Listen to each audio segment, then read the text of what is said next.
Maybe. There we go.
Hello and welcome, everybody.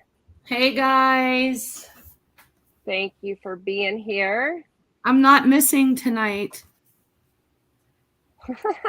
Yeah, last night, Richelle, she had a little issue last night when we were supposed to go live and nobody could find her and we were freaking out and her phone is broken and her car broke down and it was just a nightmare.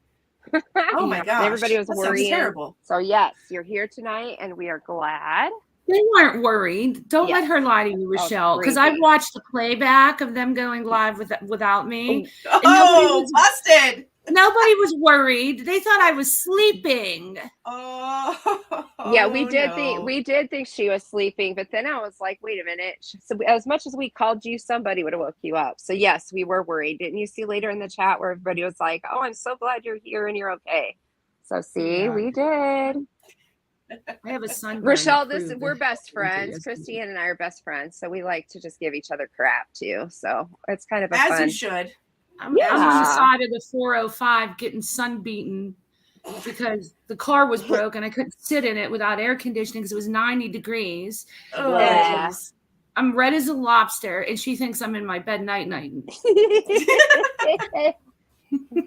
Yeah, which is what she would tell me. She would have said, "Get up." You know, she would have. So I just had to laugh. Oh, so I get to say hi to everybody before you introduce. You go right ahead, and then I'm starting to like Richelle. This Walmart greeter thing here. So our wonderful and most beautiful woman on YouTube, Sofa King, is in the house.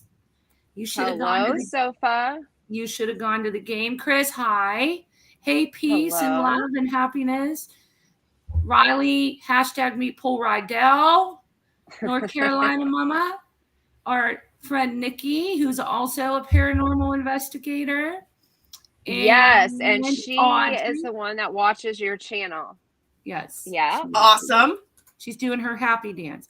Audrey's in the house. Sugar Beat said she was just watching a live investigation in the woods of Eastern Tennessee. We'll have to find out about that. Cool. And hi, Shelma. I am the Walmart greeter. You just hush it over there. Hi, Angela. Clips and giggles. Hi, Shalama. See, I said that nicer than you say it. And I think know. There's our sweetheart Tattoos. Hey, Tattoos. Good to see you. Good to see everybody. The Scoop with Barb is in the house, who I love her channel. It's so relaxing. I know, fun. Me too. Hi, Barb. Okay, go ahead. Take it away. Take it away. All right. Richelle, do you want to just kind of introduce yourself and give a little background on yourself? Sure. Hi, I'm Richelle G. I have been into the paranormal since a small child. And that story is a deep one. We can go into that if you'd like. But continuing on, I have been professionally paranormal investigating for probably about 6 years now, and I started putting my investigations and findings on YouTube about 2 years ago. Our channel is mostly smaller investigations. We do travel and go to the the more popular destinations with all the famous ghosts. But I've come to find that they're actually pretty tired of being poked at all the time. So we find that little places here and there that are tucked away, abandoned and forgotten, seem to produce some really good results with spirits and things that are hanging around just dying to be able to talk again. So that's sort of kind of what we do in a nutshell. Yeah, it's pretty amazing. I'm fascinated, like even in abandoned houses and stuff, when you go do some, exploring there, it's amazing to me that you will pick up electronic EVPs, electronic voice phenomena. I'm fascinated with that. And I know I just said this to you, but I love the way you are so respectful to the spirits. And Thank that's you. a breath of fresh air, because there's so many channels out there that they're not nice about it. They provoke, and they're not kind at all. And I love the way you'll ask if you can bring them anything. I've seen you take a beer before, and I think was at the last cemetery one that we were just talking about, wasn't it soup? They wanted Yes, soup. they asked for soup. So it's amazing the things they ask for. I just have to crack up. But then again, I think if I was on that side, maybe I would miss those kind of things too. I don't know. Absolutely. So I have to just crack up. Absolutely. I mean, as far as I'm concerned, they're still people and they still have feelings, and we, in my opinion, were that before we're this. So I would hope that somebody would want to talk to me and offer me beer and soup and not scream at me. Exactly. Yeah. Exactly. Have you ever been, is there an investigation that you've ever been like really frightened, or it just felt so wrong that you're like, I'm not doing this? Mm-mm. Yeah. Just about 2 years ago, right about when I started, I filmed. I'm friends with, and I film with a gentleman called Jody Dean. Yep, I know him. Called Hunting the Dead. And don't let him fool you. Off camera, he's a big teddy bear. So he's got that different style. Especially when I met him, he's sort of tamed down a little bit now, but he's a great guy, and he's got a lot of great experience. And we went to this place together, and it was an abandoned house, essentially.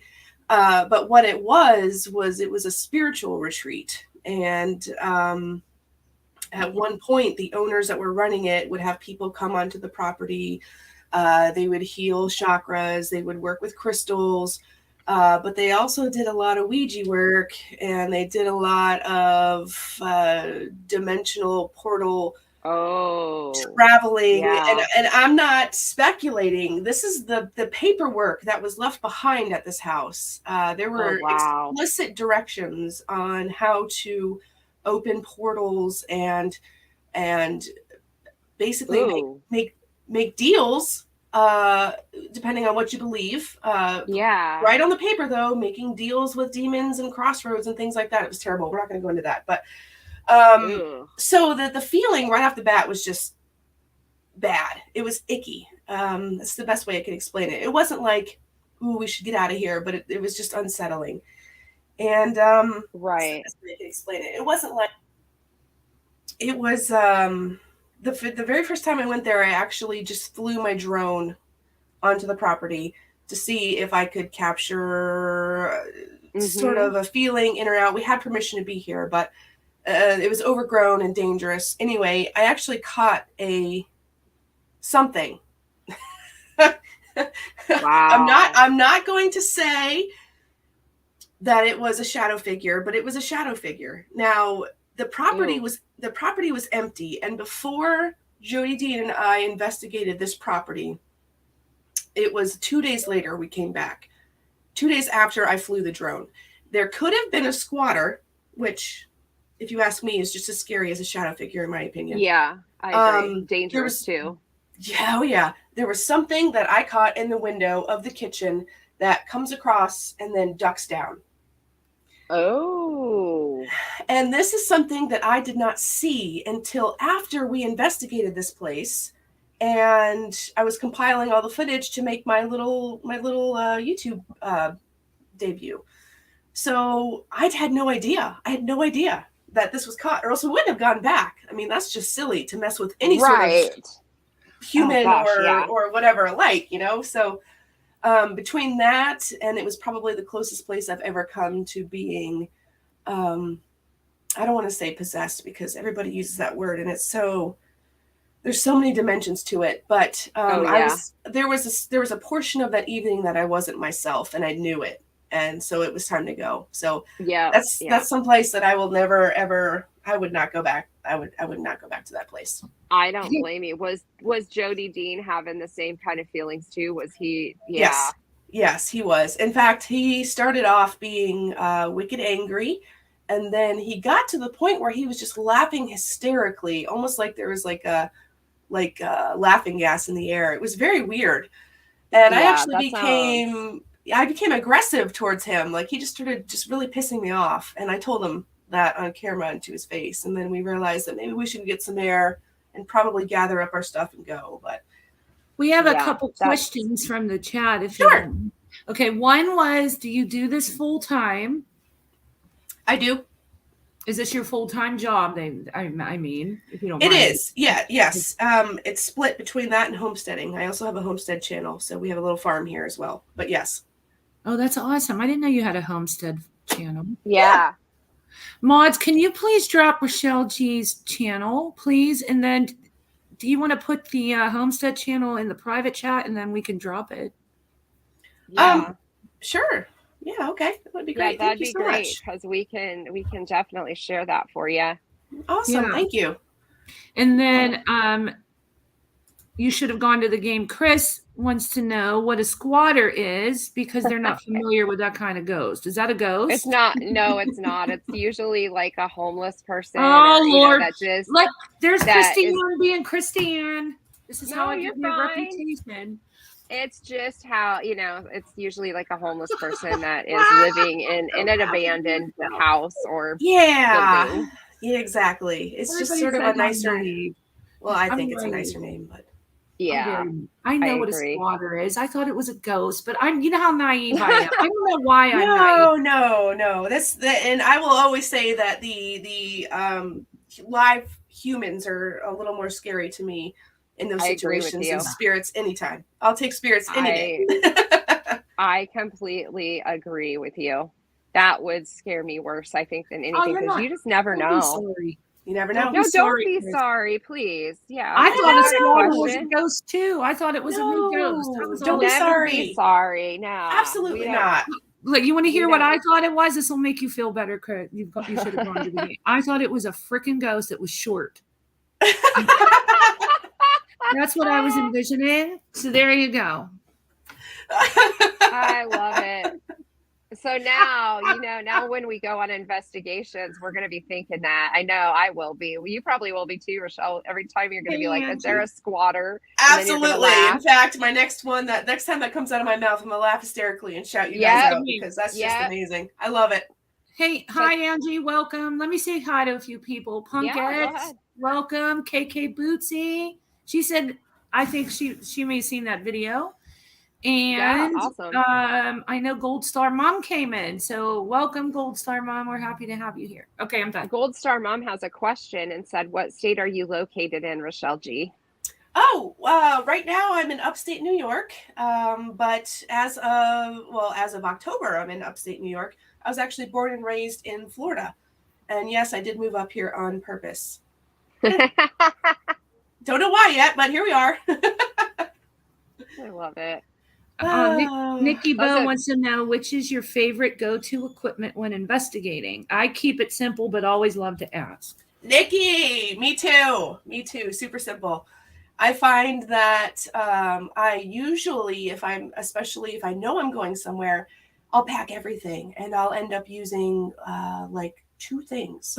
So I do like having all the tools and everything available to me. There are certain instances, depending on how long we can be on the location. It's just like fishing, sometimes you can use bread balls and not get any bites at all, and then you switch up to Yep. worms, and all of a sudden you're getting, you know. So I like to have the option, but I usually only end up using my camera. I have my phone with me, which of course has the apps on it, which I'm sure we'll get into. But it's also got the pictures, and I can take secondary video. It's easily handheld. A lot of the places we go to is sort of, well, they're abandoned and desolate locations. And while 96% of the time we have permission to be there, there are sometimes we don't. Don't do that, kids. But you just have to have your facilities about you, and you have to be able to just pack up and go, especially with squatters in the area. So the less the better. But my favorite go-to would have to be definitely my S box, my spirit box. And that's the one that just, I don't have it with me right now, but it's the one that just changes radio stations quickly and sort of spits out in between. You guys know. I like that one. I have that too. Yeah. And that one, especially if you take the antenna off, it really sort of makes it hard for the hardcore naysayers to say that you're faking it, because you can't fake the radio stations. That's exactly right. And it comes through really clear on the S box to me, more than like the SP7 or other things. Yeah, it's pretty good. I've got all those, and I just keep coming back to the S box, which is funny because it was my first one. And when you look at Ghost Adventures and all of the big boys and girls, you know, they've got the SP7s and they've got all these fancy tools, and they work great. I'm not saying they don't. But I just haven't had much luck with them as much as I do my S box. So yeah, I love my S box. Angela, I think her most terrifying experience is, I think that's what she was just talking about, that spiritual retreat. That was, especially if they were showing how to open portals and everything in there. That's crazy. Yes. Now I should say that the most terrifying experience for me after the fact would have been that place. The most terrifying experience for me on site would have been it was this cute little 1920s old Florida style, they call them cracker houses. If anybody, cracker not being derogatory, it's the term they use for the men that used to herd cattle back in the day in Florida. And they have this specific style of building in Florida. Anyway, it was tucked up away in the palmettos, and there was nobody there. There had been nobody there. I had been there many times. This time I went with my camera, and I was walking up, and I got a very clear and distinct and very loud "Hey!" in a man's voice. Oh. And it stopped me. I have goosebumps right now. It stopped me in my tracks. And I literally stood there. For 26 minutes. And I only know that because my camera was going. And I looked at it later. It froze me in my tracks for 26 minutes because I was deciding, do I run? Do I stay? Do I call for help? Like, I'm all alone. Most of these places I go to, I usually do it alone, which I don't recommend. So don't do that either. But it was loud, and it came through on the camera, but I heard it with my ears. And anybody who paranormal investigates, and you start hearing things with your ears that are that loud, it's usually A, time to go, and B, you're really rethinking your decision. So that was probably in the moment the most terrifying place. Scary. Yeah, when you hear that with your just naked ear, it's like, oh, I'm out. Bye. Yep. If you've got that much energy that you're like, yo, and I'm like, okay, yep, I'm out. Sorry. Exactly. And then there's a question, is there any part of the paranormal realm that you will not mess with? Yes, any part of the paranormal realm that doesn't want me there. Yep. I think you can feel it too. I'm sure, you know, when you get there, the energy, you can feel like, ooh, I'm not going there. You can, and I'm sure Punkhead's probably like, well, that's a really stupid answer, but no. It's I mean, jokingly. I know. It's all very much on feeling before anything else. So, oh, Neva's here. Hi, Neva. There's a friendly face. Not that you guys are friendly. So when we go into a place, and it doesn't feel right, you can tell that they are not going to talk to you. They don't want you there. We move on. There's been plenty of places. In fact, just about every day we're going to places. And if it's not conducive to the filming environment, and they let me know that in different ways, then I don't go in. I don't like to mess with anything that's considered to be quote unquote evil. Now, evil is a sliding spectrum, in my opinion. And what one person could consider evil, another person could just consider grumpy. There's lots of different potholes in that sort of realm. True. So, but if there is something, short answer, Bobby Mackey's. I know that I am not ready to go to Bobby Mackey's. I will never go to Bobby Mackey's until I'm ready, because I know that I'm not ready to go there. So there are certain things that I know that I'm not ready for that I just won't mess with.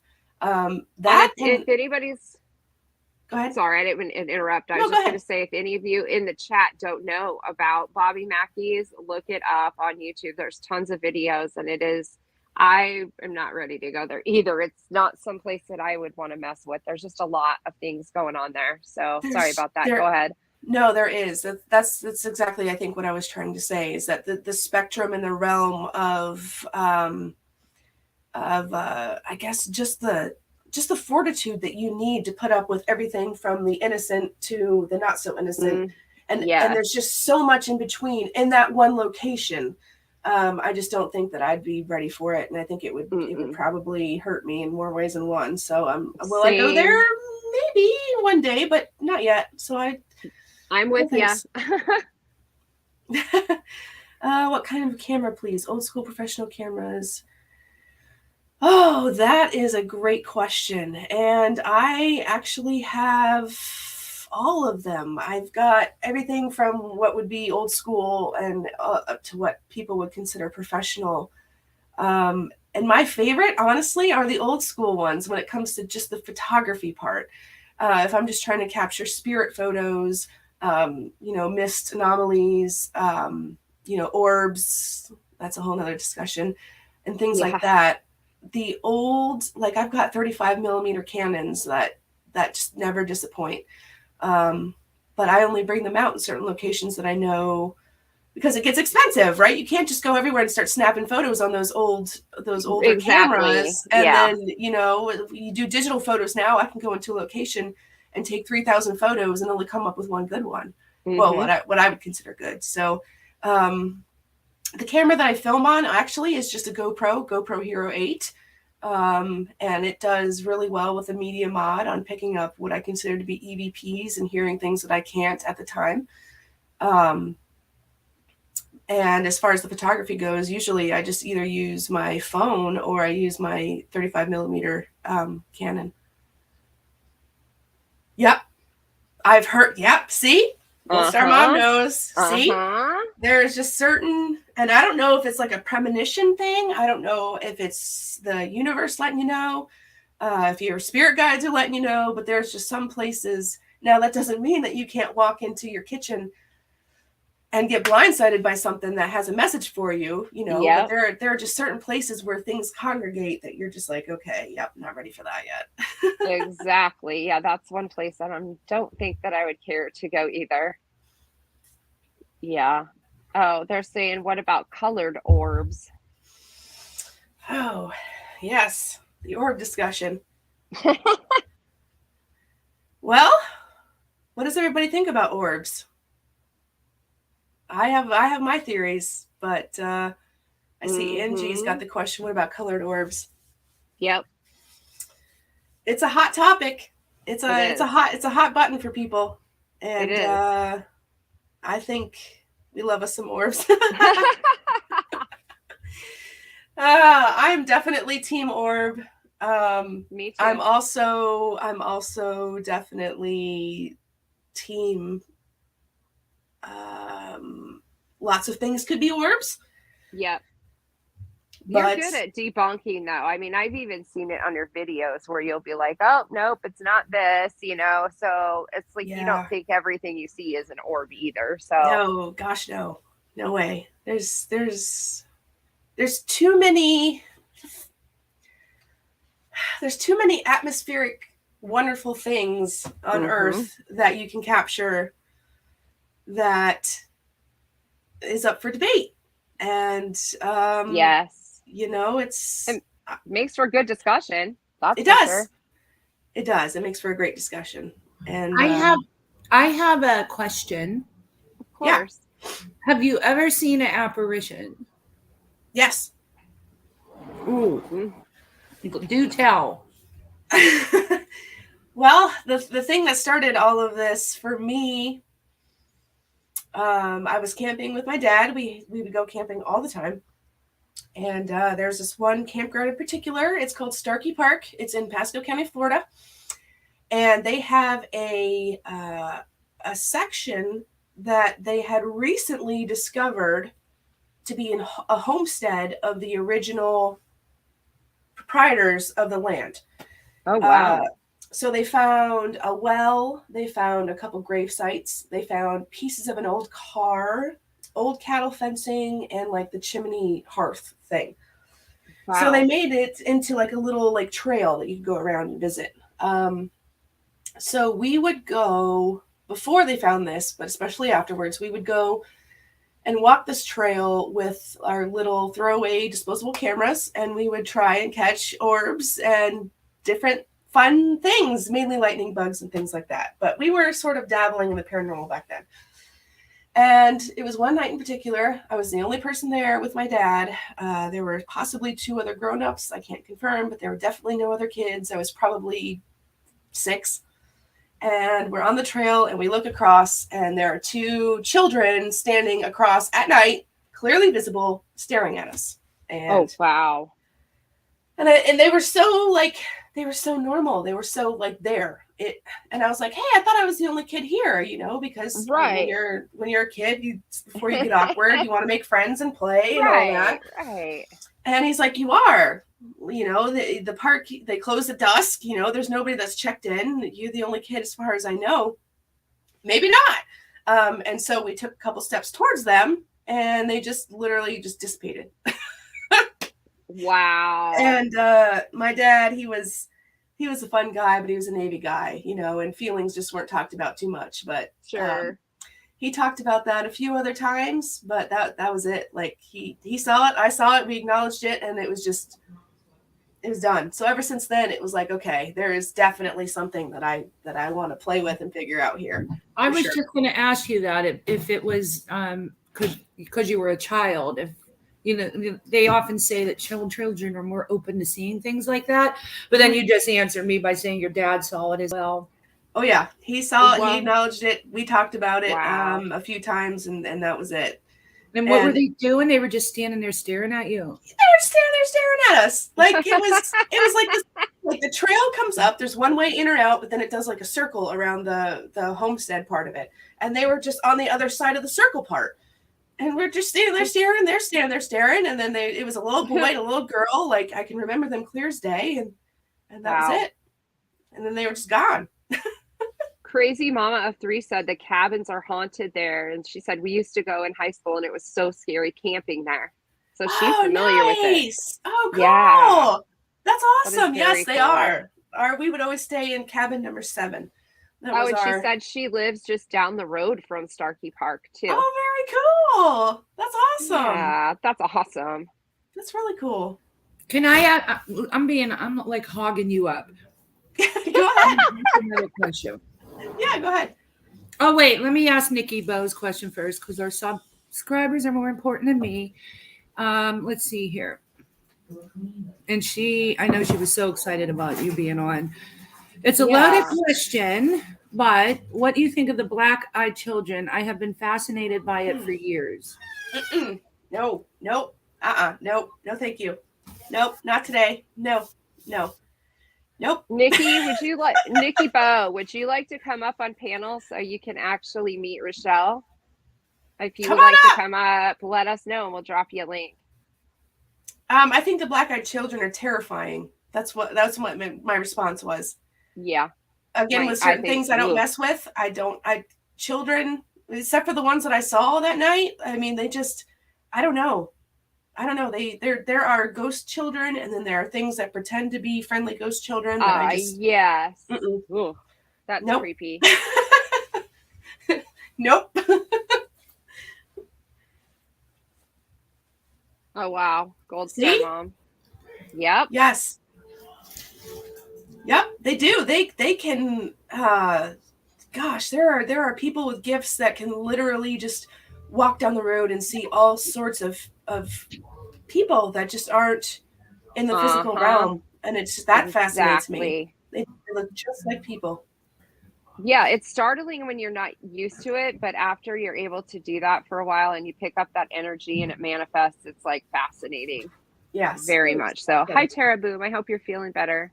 Yes, thank you, Tara, for asking. I'm much better today. Much better day today. All right, so can I ask my question then? Can you drop the link, please, for Nikki so she can come up too? And then, yes, ask your question. Okay. So you can believe me or not. Irvin, this is Richelle G. She's a paranormal investigator. She's very experienced. She has her own channel. Check her out. Check her channel out. It's amazing. There's tons of videos from her investigations. They're so interesting. I started to listen to her recently because Leanne introduced me to her channel. And when I listen to channels, I like to clean the house and do things. And I couldn't clean the house. I ended up just sitting there and watching it. So it's very fascinating. That's like the best compliment ever. Thank you. Yeah, you can't do anything when you're going to watch her channel. You just better plan on sitting down and watching and put your earbuds in and listen. Absolutely. Oh, thank you. You're welcome. Gold Star Mom said she had a lot of experiences when she worked at a crisis stabilization unit with people that were mentally ill. Do you find that that's a norm? I've heard that before. Yeah. Yeah. The energy. Oh, I think it can manifest a lot of different things. I'm not the one that's supposed to be answering the question, but no, you're right. You're absolutely right. And not all of them are actual spiritual beings. A lot of that energy is just reverberated and recorded in the walls and just plays over and over again. And it's like a residual haunting. It is. It's stone tape theory 100%. And it's a place I personally love visiting,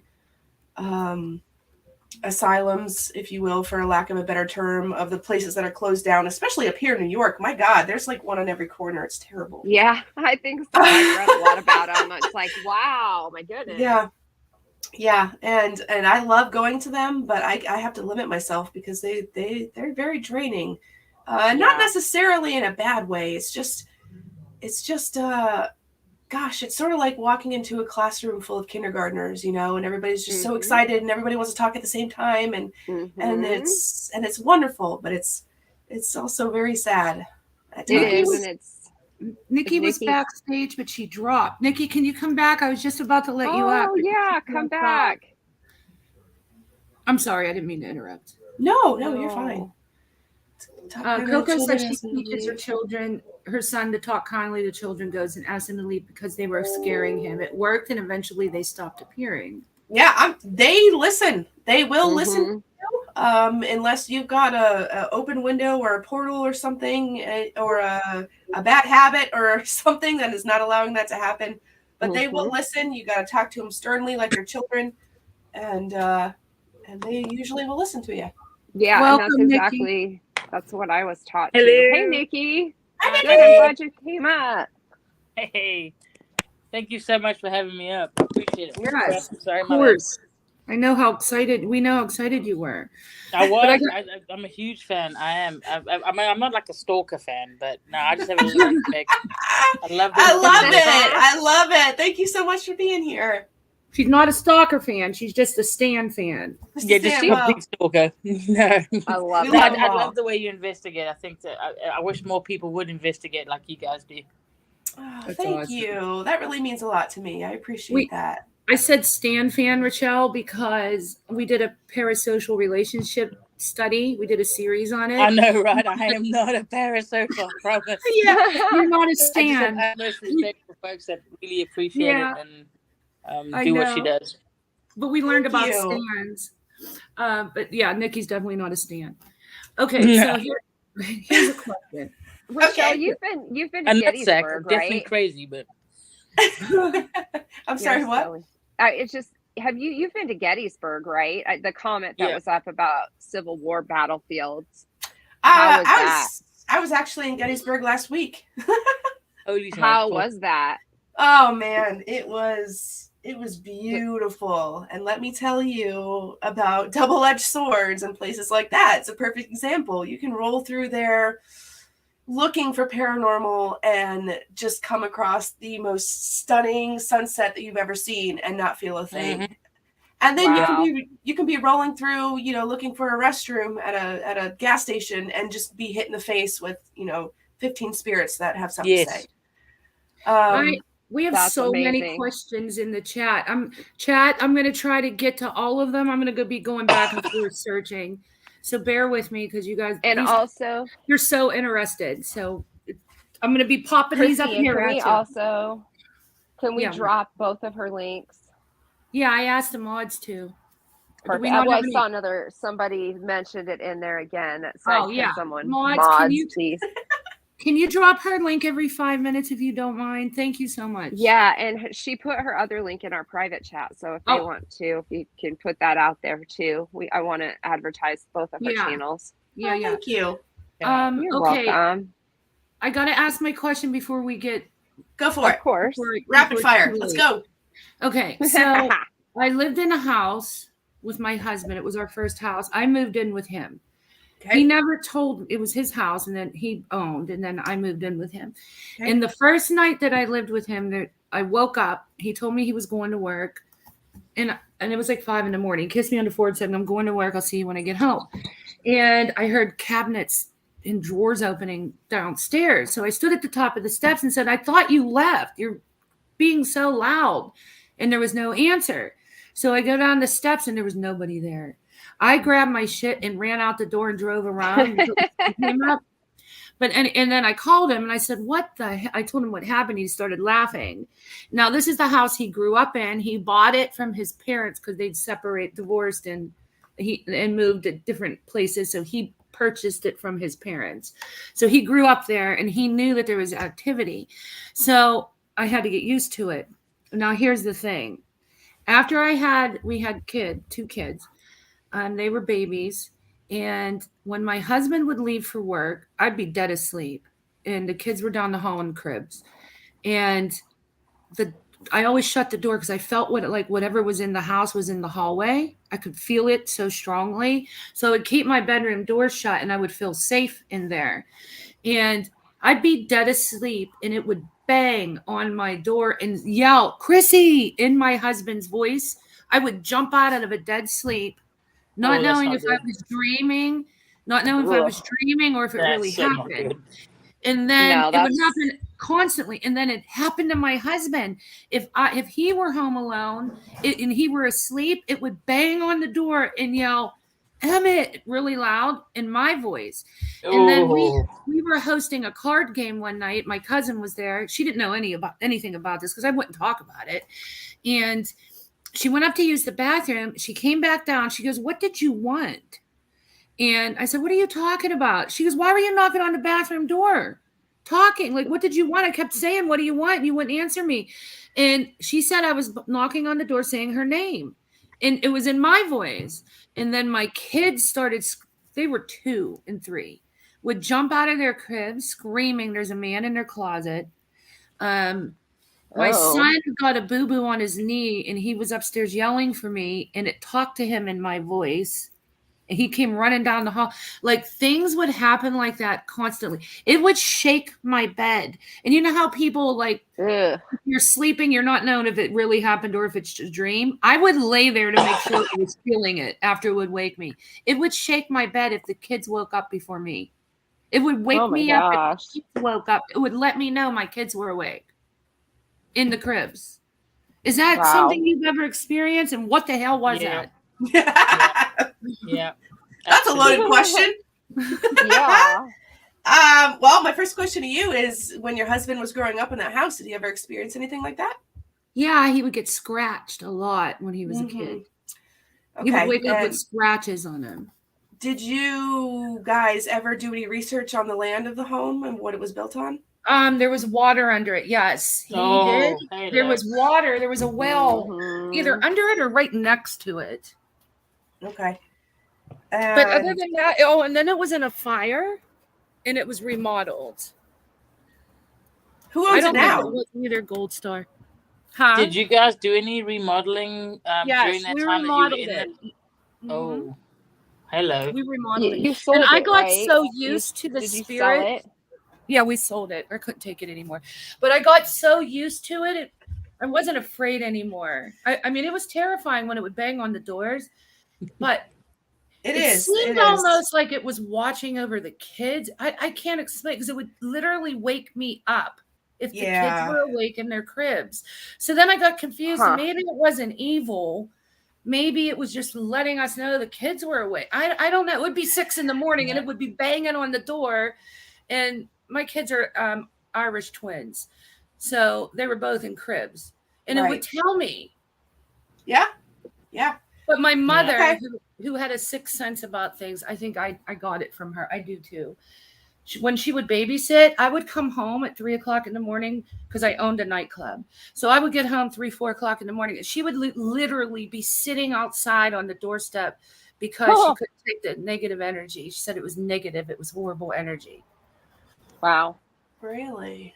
Yeah, she would not be in the house alone. I have a question for Rendell in this regard, because there are for me there'd be multiple factors that would be brought into this, and she brought a very good point as far as researching the history of the land, and also what's the that you guys did some renovations.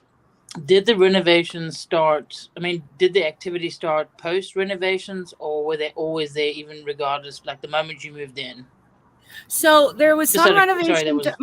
My husband bought it from his parents and remodeled it for me to move in because he wanted to make it nice for me to move in. Okay. So yeah, they were pretty much complete. There was still minor things that needed done, but they were pretty much complete when I moved in.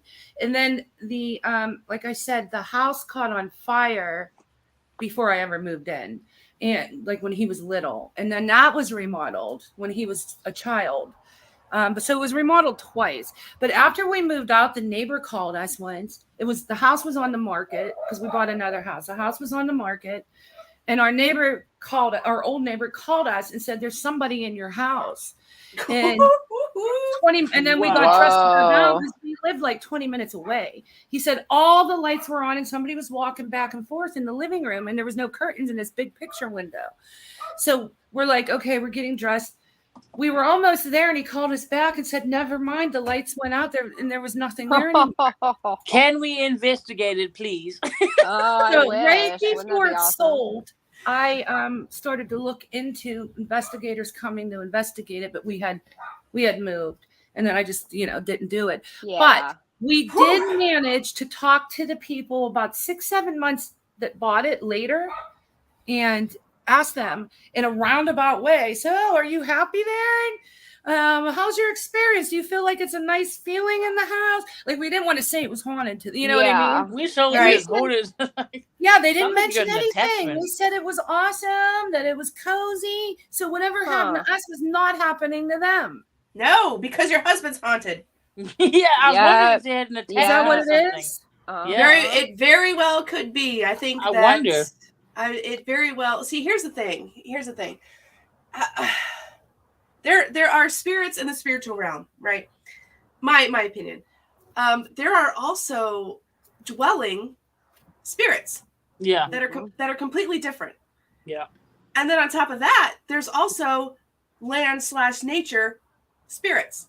Yeah. So and residual on top of And residual, exactly. You are correct. So what I'm thinking is happening here is, I mean, did you ever talk to your husband's parents? Did you get any history before they had how long was this place in the family in general? Oh, great question. It was there since my husband was. His dad passed away when he was 6. So his mother remarried, I'd say when he was 10 or 11. So they were there from when he was 10 on. Did the dad pass away in the house by any chance? No. Okay. No, he passed away. He was an EMT. He passed away actually saving somebody drowning. Oh, that's so sad. Oh, goodness. I'm sorry to hear that. Yeah. That's sad. Wow. Okay. Yeah. You think he's haunted though? Because once we moved out, we bought a house that was in my family for over 100 years. It was Okay. my great grandparents built it. And my Oh, aunt, see, you have to look into the history of the land. Sorry, I didn't mean to no, interrupt. My not bad. that. This is a different house. The house we moved into from there. We bought was over 100 years old. My three greats Wow. grandparents built it. Wow. And Cool. it was calm. There was such positive energy in that house. Whatever it was didn't follow us. And now we live in LA and we don't experience anything. Huh. Yeah. No, I think that possibly what may have been going on, and it's a really hard subject to talk about, but I think was your husband traumatized by the death of his father at 6 years old? Yeah. He said he still smells him once in a while. Oh. I'm thinking that whatever that was probably born at that moment and followed him and protected him. And now that he's in a different space, that is no longer needed. And I'm not saying like an imaginary friend, but very much like an imaginary friend that can manifest itself into. And I'm not saying it was his dad that passed away, but I'm saying if my opinion, without knowing anything else, it sort of sounds like something very traumatic happened. A fracture happened. Yes. In that fracture, something. And then Gold Star Mom, it would knock 3 or 4 times. I can't remember, but it would be boom, boom, boom. So I want to say 3. And they were loud booms. It would wake me from a sleep. Yeah. And it would be, Chrissy, really loud, but it would stay in the hallway. And then my husband would feel it sit next to him on the bed. I would feel it sit next to me on the bed. The babysitter once called me screaming to come home that something was typing on the computer keys. Wow. Oh my God. Wow. And that wasn't shy. That's interesting. I would ask Richelle this one, because I know some folks, and again, I'm not trying to monopolize, but because I just want to get everybody's input or get their how they see it. I know that many people might go immediately towards more like demonic kind of thing, but I'm not. I think it's very rare. Just in my like 28 years, whatever, I have had very minimal experience. I've had a lot of experience with darker spirits, but not demonic. What I would consider demonic. Nikki, I think it's extremely rare. But I would say that, again, you hear 3 knockings, you think of the Trinity, the mocking of the Trinity, automatically assume that it might be demonic. I think, or a scratch, or I'm not. The question I would ask is, and I would ask Richelle, what would then make you push more towards that this might be more of a friendly spirit trying to gain attention versus something more darker versus a poltergeist type of activity, or versus demonic? The kids, it protects. I know it did, right? Which a demonic's not going to do, right? But then I read that negative entities, they're not even spirits. They're, what are they? Demons are the ones that can reproduce your voice. Yeah. Yes, and they can, but so can elementals, and so can what do you call it? Cryptoids can also, I believe, and I'm no expert. It's just from my research that there are other ones, but you are correct that was kind of like what led me to think maybe potentially because there's a mimicking of voices. And then the potential for the knocking, the 3 knocking. Okay, you have a potential for the mocking of the Trinity, the 3 knocks, which can be classic. But unless when it was you trying to felt trick me, those knocks, it might have been trying to trick me. It could have been trying to trick you. This is my experience, and I'm not an expert either, but there are certain entities, especially newer ones, in my opinion, that the only way that they know how to reach out is in a burst of energy, which could result in windows crashing and things flying and scratches and being slapped, being pinched on the butt, and words that come flying out in a screaming manner. That is all very, very, very scary. But they just don't know They don't how know. to communicate yet. Yes. So mockery is very much a demonic thing. They present themselves as something that's familiar, something that's calming, something that is a way to get into your spirit and your psyche, so you can drop your walls and let them in. That's exactly what they do. Yeah, but I used to have a few drinks. Like, I owned a nightclub, so I would have a couple drinks with my friends after work sometime, not all the time, so nobody call me a drunk. And I would come home a little tipsy, and I would feel it watching me. Like, I would get my I had a few drink after snack on, and I'd be sitting in the living room. Did you feel sick to your stomach, or did you feel that you were very uncomfortable? Or uncomfortable? I knew it was there. That's the thing. Like, if it was demonic and it was trying to get you, like, it would have got you. Like, there is no question. Yes. Amen. It would have wasted no time. I was leaning that way when you said that your husband would leave and then it would come out, because your husband would have been the protector of the family in the sense of whatever the home environment is. I'm not saying that only men are the protectors. I'm just saying that in that instance, once he leaves, then it comes out to play. That's an issue. Yeah. However, if there's children in the house and you weren't uncomfortable and it just did things like type on the keyboard for the babysitter and, made your mom uncomfortable, and she's sensitive to this sort of stuff, but it was never to the point where, I mean, you didn't gather everybody and flee in the middle of the night. And that that does happen. And I'm not saying that you should have or shouldn't have. It's just you would have known. Like, there's no denying that. I used to tell it off when I would come home tipsy sometimes. I would tell it off. I'm like, please stop fucking watching me. Did you feel that? How did the children respond? They were terrified. They would jump out of their cribs. They weren't old enough to be out of their crib. They would crawl out and run down the hall. Wow. Little toddlers. Did they ever? There was a man in their closet. They remember it. Did they ever describe, like, was it the same man every time? It was just one time they said there was a man in their closet. Okay. But there were multiple times that they would say something was talking to them. Multiple. In my voice. Wow. In your voice? Yes. They thought it was me. They thought I was hiding. They thought I was hiding somewhere. Yeah, that sets off the alarm bells a little bit, yeah. But I don't want to make it all about me. There's so many chat questions, and I want everybody's questions to get answered. Well, long story short, I think you're good, and I'm glad that it's not happening now, and it makes for an interesting story. But man, I'm glad y'all came out on the other side of that, because I don't know, that's a good discussion. Ooh. Because I'm leaning. I was leaning one way, now I'm leaning the other. So I don't know.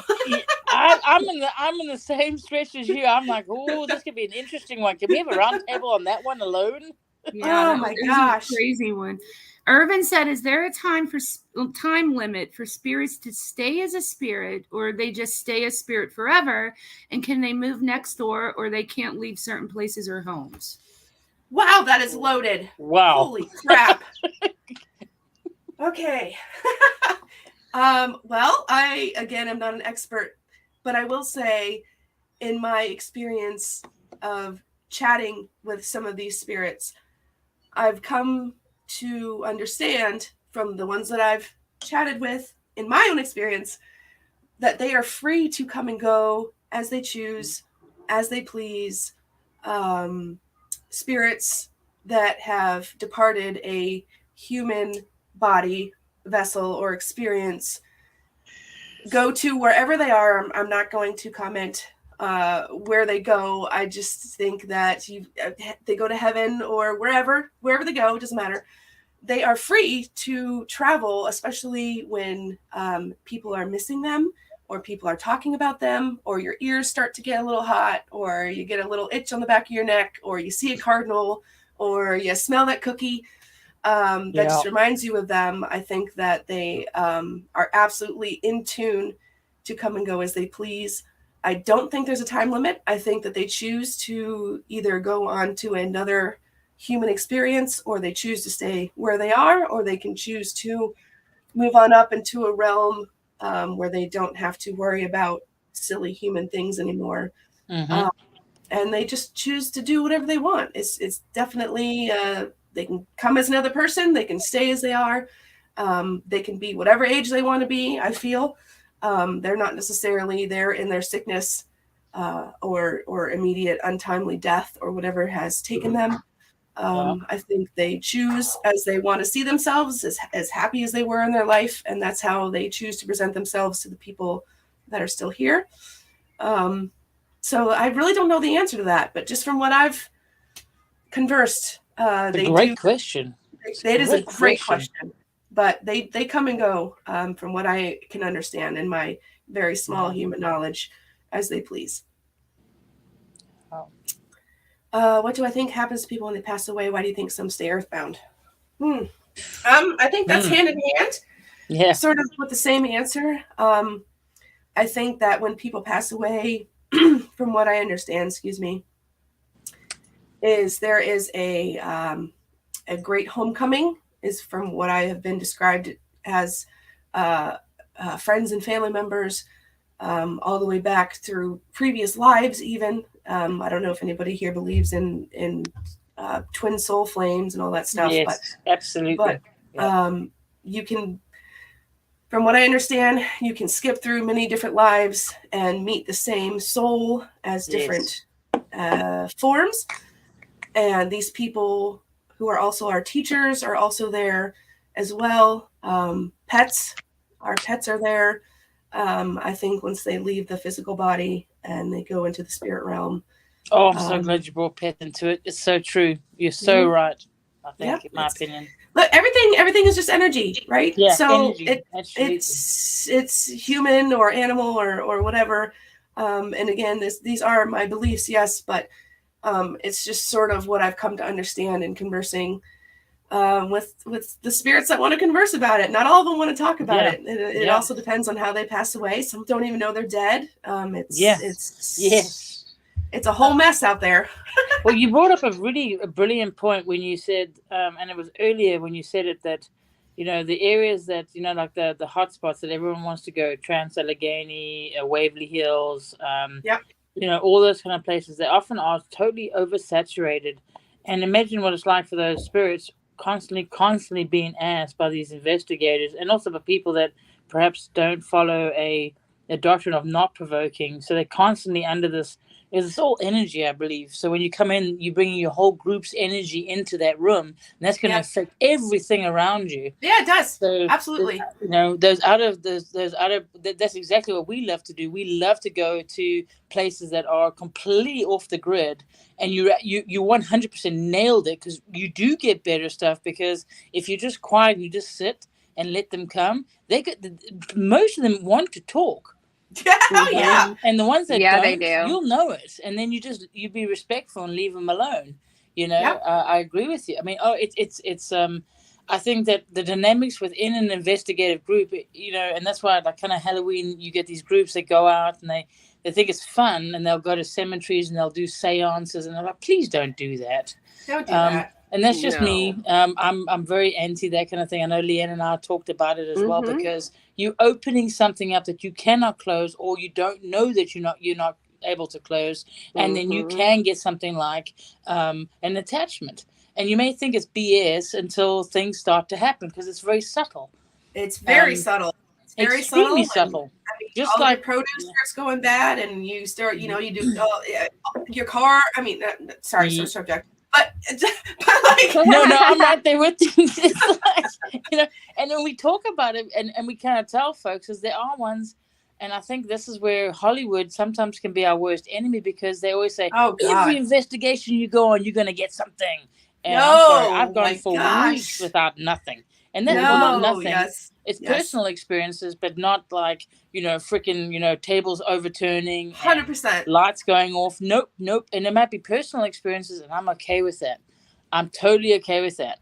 I've been doing this for years, and I've seen something move twice. And one time, I'm not even sure that it was paranormal. Like, there's one time that I was like, okay, and then I pooped my pants and I moved on. But the other time, I can't even be sure. But I think every single one of us has that OS moment. Every single one of us. Yeah. And I think it's also good to talk about, like, what can we use to debunk potential, what some folks may immediately consider as paranormal, and they may just have open copper wires or high levels of EVP or EM in their house, and that can cause the under the power nausea. lines, you're going to have EMF. You leave it under, you're going to you feel things, you see things, you're going to have static electricity. Static electricity can move things. You've got environmental. If you live in a place that's got a lot of water, like in Florida, I mean, and I think a lot of things they blow that off. And I think, and again, I apologize for interrupting you. That's definitely not. I do think that not some folks, but I think that Hollywood potentiates it, and you get people running in there going, "Show yourself," and I'm like, please don't do that. That is so disrespectful. It really is. In the chat, if we miss your question, please just retype it. We'll get it. Sorry. Yes. And again, just tell me to shut up, because I know I can be you're absolutely right, and that's 100% of the reason why I do this alone. I've only investigated I've gone on some investigations, but like on film especially, because it's your reputation, right? So people, not only do the spirits come to know you, but the people come to know you. So Jody Dean, he's not everybody's cup of tea. But I know him personally off camera, and I would not go with him if I did not feel he had the same values. I filmed with Jay from The Journey is a Destination. He is the sweetest soul I've ever met in my entire life. So check him out, guys, if you have a chance. But definitely. And then I go with my girlfriend Shannon, and she's it's fun with her because she is not on board 100%. So it's fun. It's real fun to watch the spirits play with her, So but anyway, to answer this question that's been up here, so sorry. Thank you for your patience. Why can some spirits physically touch, hurt, move things, and also communicate, and some can't? I think I think it's a lesson thing. I think that first of all, some just purely don't want to. And some get tired of doing it, and others don't really know how. So that sort of goes back to the whole thing where, especially a very emotionally charged moment, it'll come out as oops, I just knocked something over, and I was just trying to touch you, just to let you know I'm here, or I went to say something and it came out as a dying zebra noise or something. I don't know.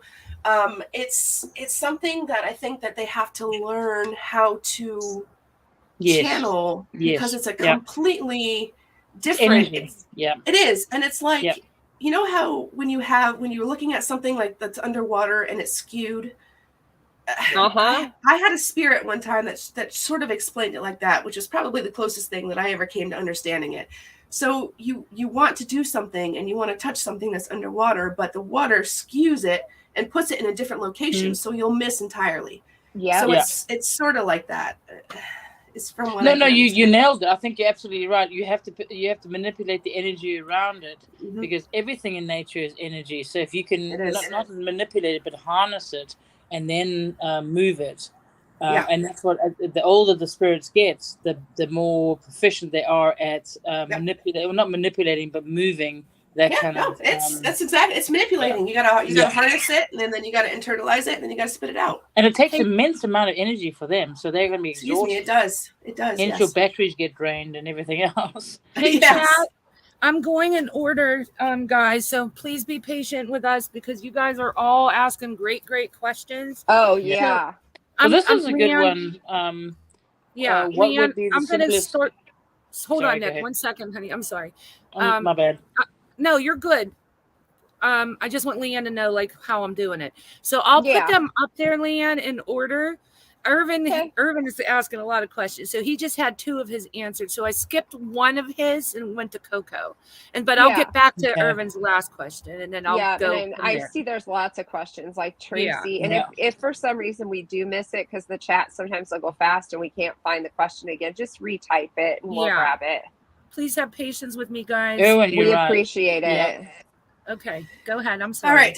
All right. Simplest recommendations for protecting yourself from spirits. This is a great question. I get this all the time. And the best answer is first and foremost, if you're not ready for them, don't open yourself up. I'm not saying that's what you're doing at all. Right. But some people do. Yeah. It's sort of like when you walk into a room that's already got a bunch of people in it and you get a feeling about them and whether or not you're going to be accepted. It's sort of the same feeling. So first and foremost is just sort of be aware of what's going on around you. And the best protection that you can do is what feels good to you. So what feels good to me is not going to feel good to you. But what works for me is sage. Sage is the tried and true. Sage is always a good backup. But you can't just light a stick of sage and have everything like disappear. Like you have to believe wholeheartedly that this medicinal and sacred herb can cleanse the air, which it does, but you have to want it to. Crystals, certain crystals will feel good to you. Quartz is always a good one. Onyx is a good one. You're going to have crystals that are going to feel better to you than to other people. But anything that is white, anything that is pure, anything that can soak up that energy. And those of you with crystals, don't forget to recharge them under full moons and in the sun, depending on what sort of crystals they are. But yes, and just keep your house clean, both here and up here and in here. And sage never hurts. I would agree. If I don't want to add to that, if you are in that position where you do feel like you are coming under, you can also always ground yourself. You take shoes and socks off, find a stream, put your feet in the stream, put your feet on the grass, get in touch directly, one-on-one with the earth. I find that can very much ground you. And then put you in that right frame of mind. And just like Richelle was saying, was that if you are using crystals or you are using moon water, because we use a lot of moon water, and it literally, I mean, it's free. Full moon, you just put the water out there, and you can use that to help to cleanse. But just remember that it's like, what I think is that if it's to protect yourself, if you wish to have that protection, I think is look into why you want that protection. And then salt is always a good thing. Again, pink salts, base salts, very, very organic base salts, not like, the like regular table salt. and if you have nothing else, I think you can use it because it's often in the power of your belief.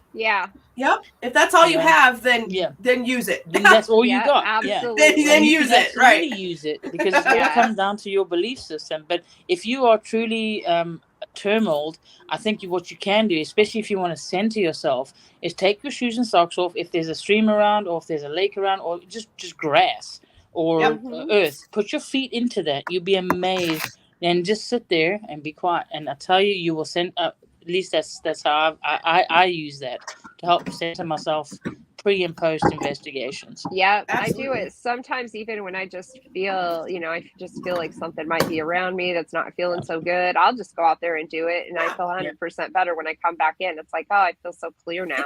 It's science is what it is. I mean, your body harbors static electricity, and when you go and touch your bare feet to the earth, you discharge the static electricity. So nailed it. Absolutely. Sorry, my bad. I'm a total geek. I'm sorry. No, you're fine. I knew that you were excited about this, so I had to bring you up here with us. I know. I just don't want to be a complete dork. No, you're not. We're all dorks here, please. Exactly. I mean, come on now. No, we're not really. You're fun, and you have a lot of questions and good information. Well, I think Erwin brought up, do crosses and holy water work? I think personally it depends on what you believe. The power is always in the belief, I think, of the object in which you have around you. It's like she's really hit it on the head. I think it's energy. And if you utilize something, you can be, complete atheist and suddenly say, I'm going to grab a cross because something bad is happening. If you don't truly believe in what you're doing, it's not going to have the power because it's going to see right through it. It's going to see where your intent is from, in my opinion. You can put up any barrier you want, but a spirit or base entity, elemental or cryptoid, or if we're going towards the darker arts, they're going to see right through it. So if you don't believe in what you projecting, it's going to see right through it, and it honestly doesn't care what you believe in. It's going to I think it's the energy behind what you project, if that makes sense, if that's speaking of left field there. 100%.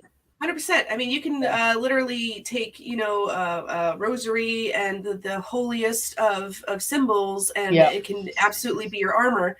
And in tight spaces, you can also take a pair of bendy straws and make a cross and let that be your armor. Like it's not what other people value as protection. It's what you value as protection. So you're absolutely right. Yes. So in short, yes, they do work if you want them to. That was far better than my rambling. Yeah, absolutely. No, it wasn't. It was perfect. I think it's true. It's because we are energy beings, and I think that there's this. Unfortunately, I do, and I'm not trying to bash Hollywood, but I just have a big issue when they present certain things and they corrupt. I think they create a persona or an ideology that this is how it should be, and it's not how it is. No. And I think that's where people get themselves into trouble. They go, oh, I'm going to go buy. I mean, the fact that you can buy a Ouija board in a kid's store blows my mind. Yeah. Please don't do it unless you know what you're doing. And it's not. I don't. Like none of us are experts, but we have experience. This is not something that you want to delve into, because once you open that door, you cannot. If you don't know how to close it, and you don't have to believe in it for it to happen. No. It doesn't care whether you believe it or not. It's still going to mess you up. Yep. Exactly. Yeah, let's see. Christiane, is there more questions that you're finding in the chat? Sorry, I'm not trying to interrupt you guys. I just want to make sure that we're seeing these questions, because I know people are excited to talk to Richelle here and ask a million questions. And Nikki, you've got some valuable input as well. Yeah, there's one on the screen I threw up. Oh, okay. What is it when you want to see someone and never come? I'm assuming you're talking about somebody that has passed, obviously. That's a real hard one. I don't have an answer for that. I think that and this is just my personal opinion, earthly bound spirits or spirits that were human to begin with, they don't want to scare you, and if they feel that they might, or you're not ready for it, they're not going to show themselves in the way that you think they were shown. If you watch how a child responds to something new, the innocence of a child, it's kind of almost like the same thing. I think when you're desperate, you're like, oh, I want to communicate with this person, I want to communicate, and I want to. They see right through whatever you are requesting, and they're saying, would this be beneficial for this person? And they're not gonna come on cue. They may show themselves in subtle ways through dreams. Dreams are a good one. Never ignore your dreams. If you're starting to have these vivid, intense dreams, listen to your dreams, write them down. Have a dream journal, write them down. Yep.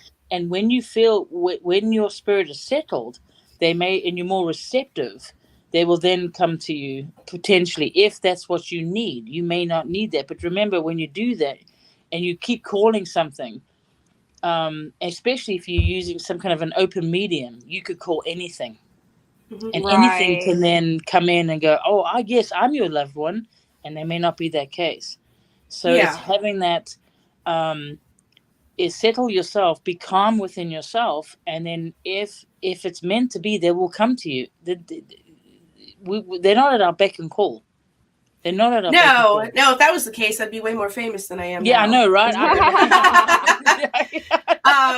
But I think you hit it right on the head. And when you're out in your garden or you're in your kitchen making cookies, or and you think of them out of the blue, our brains aren't designed to just recall memories out of the blue. Our memories are just that. Something reminds us of that. But when something's out of the blue, it's a real good thing to pay attention to, because those are, I believe, also them visiting. So, they just sometimes just little tiny things, subtle things just like that, pay attention to those as well. And, it's not going to be a full on, apparition do the Macarena. It's not going to be, that's fine. It's not going to be like freaking ghosts where they come right up to you and go, hi, how you doing?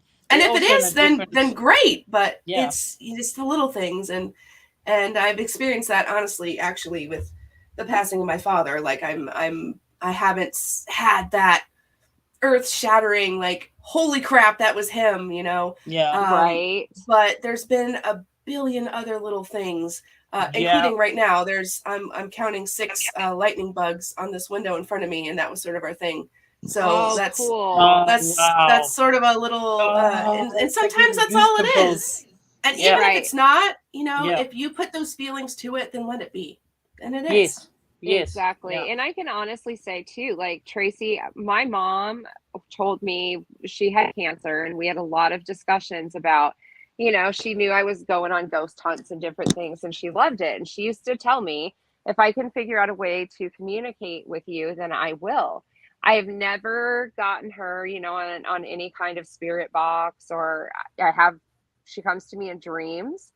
And I've noticed things like I'll just find random pennies sometime in my living room. I'll be pennies like, from heaven. Yes. Yep. And so, you know, just keep your eyes out for stuff like that you know, and you don't normally expect. Yeah.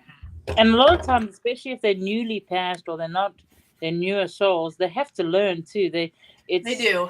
Yeah. You know, we don't die. We go into a different energy realm.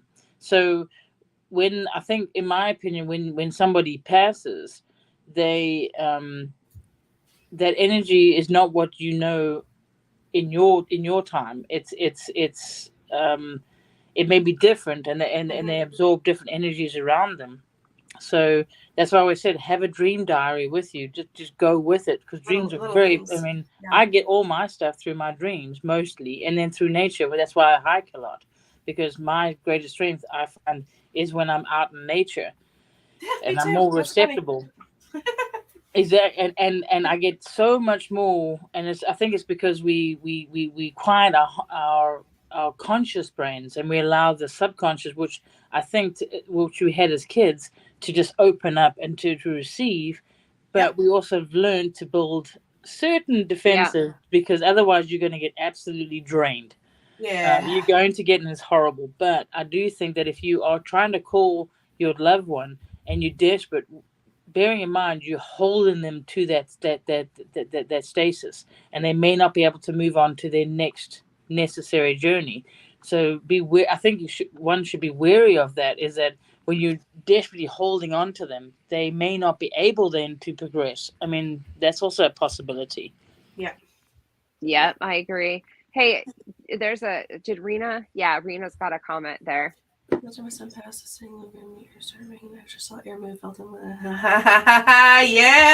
that's very awesome. Very, and I'd be interested to ask you if you could remember what you were thinking about specifically at that time, because again, if just the simple thought of them, and you are in a space to receive, can bring that on, and so, you know, it's they're not necessarily going to appear to you when you're frustrated and pissed off and screaming in rush hour traffic.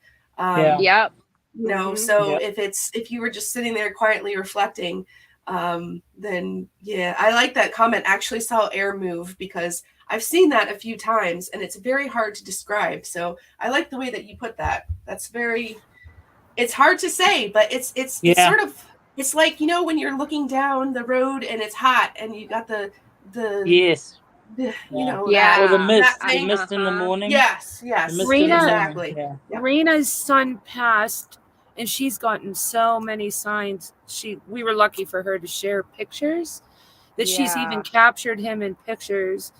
Oh, nice! At different moments. Wow. If Rena wants to come up. Yeah, Rena, if you want to come up, we can drop the link. But there's no denying that these faces that she showed us weren't him. It was unbelievable. It was amazing. She showed us these pictures the other night. That's awesome. He's always given her signs. Wow. I think that's amazing. I think they have something to share with you. She might want to listen to what they're sharing, or what that entity is sharing. Because it may be an old soul in a young, you know, even though the son died young, it may be an old soul sharing something potentially. Yeah. Yeah. I agree. Here's Yeah, one from Rena, if you want to come up, just let us know. If you need me to step off, I can too, to make sure that How can we assure we give ghosts and I'm not open to communication vibe? Honest question. If you are trying to give off that vibe, you already have. So 9 times out of 10, unless I feel somebody has a really desperate message for you, which is not very common at all, they know, and they won't mess with you. So if you have that feeling of I'm not open to communication, you don't have to give off the vibe. They already know. In my opinion. Yeah. I think you're right. Yeah. It's kind of like, you have to stop and remember that these are human spirits. They were once living. And so it's the same kind of thing. If think about this, if they were alive and you didn't want them to come and visit your house, you wouldn't open your door to them and say, oh, come on over. Right. It's the same kind of thing. They know. Do you guys feel that somebody that potentially was once, like, I always love the skeptic, and that's good because we have to have them. We have to have the skeptic. Of course. Is there something in the point that you could guide somebody that is now suddenly experiencing energies that they perhaps are not sure of, and to guide them in a way that is, and because I know it's going to sound silly, but it's how to teach people to build, not build barriers, but to set guidelines, because they can very quickly become overwhelmed. But the ones that are skeptic and they're receiving stuff or coming under the influence of something that there may be a very important message or something that may not be so good, and then to guide them into saying, okay, you need to be cautious. Don't just open yourself up. Don't just be like, okay, I'm going to open myself up, because I think that could be just as dangerous. If you know what I mean. Yeah. I have a really short story for Richelle. One time I was a single mom and my daughter was a teenager, and we lived in this house and she wasn't home, and I was getting ready to go somewhere with my dad, and I heard my bedroom was upstairs and I heard this weird music. So I went up and it was big band music, which clearly I wasn't listening to. And I'm on the phone with my dad. And so I'm trying to shut this radio off and it won't shut off. And it was like a clock radio. And so I was getting irritated. So I unplugged it and it still was playing. And my dad's going, what is going on over there? Because by this time I'm freaking out. And he says, just smack the snooze button really hard and see if you can get it to shut off. And I did it. And this voice came out of that radio that sounded like a demon that said, you stop that. It was the scariest thing. I practically fell down the stairs and I just ran out of the house. And, I took off. I did not even bother to lock the doors. I brought my dad over. Stupid thing was still playing. And so he cut the cord. There was no batteries. It was not plugged in. It was still big band music. And he literally cut the cord off of it and threw it out in the middle of the yard. And said, there, let it stay there for a while. And when we get back, we'll see obviously what happens with it. Of course, then it was nothing. But also in that house, I remember I was working and it was, like this time of year where school was out and my daughter was home. She was like 14 or 15. And she calls me at work hysterical because she was taking a shower and the shower curtain just whipped right open by itself. Gosh. No, thank you. No, sir. And it was stuff in that house happened all the time. And when we finally got out of there is it caught the outlet on fire. Yep. And I think, and it was really interesting because there was an elderly lady across the street that I used to visit with. And she said that the people that lived there, the man had passed from cancer, not in the house, but he did not like kids at all. And that reminds me of The Conjuring too. I know, right? Literally, yeah. And even though my daughter was a teenager, apparently he did not like that. So when that outlet caught on fire, thankfully it was a rental house and we were out of there and moved somewhere else. Dang. That was horrible. That was scary. Yeah, that voice. Leanne, aren't you also you're a medium, right? I'm a sensitive. I can feel. Okay. Yep, I can feel the spirits when they're near me. And I knew when we were moving in, I had kind of a weird vibe, but I thought, oh, it's a nice place. Now I know why the rent was cheap. But yeah, it was kind of a crazy thing. Have you ever experienced anything like that, Richelle? In my own home? No, absolutely not. No. There's I've brought things home with me before, so it's been very short stints of activity like that. But that was when I was young and dumb, and I'm not saying that I mean, Zach Baggins can go on an expedition, whatever, and bring something home. Like, it's not. You can protect yourself all you want. Look, I've never met anybody that can be possessed as many times as he can. But I'm not every night, this guy. Every night. I'm sorry, I'm not trying to be a complete arse, but no, you're fine. Yeah. But you experienced attachments. Have you experienced attachments since then? Do you think that maybe your early experiences with attachments maybe geared you up to be more? I would love to explore that, like how you, if you felt like, what were the warning signs for an attachment, and then what did you do with that? Like, what were your key things? Sorry, it's a big loaded question, but yeah, I'm going to throw it at you. Sorry. Yes, attachments. I definitely was way less tuned into them when I first started this. For me, it would start out depending, of course, on the spirit and the time and all that. But my entire attitude would change. I would start getting weird food cravings sometimes. And I'm talking like salt on ice cream, like real weird shit stuff. Yeah. Excuse me. No, you're fine. Don't worry about it. And just weird smells would come out of nowhere. Like, I'd be in the shower and I would smell like rotting flesh.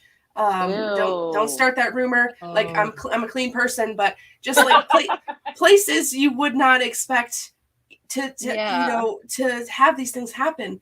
And it came to my attention that maybe it was actually at one point I passed in front of a mirror, which mirrors are a whole nother discussion. And what I saw wasn't me.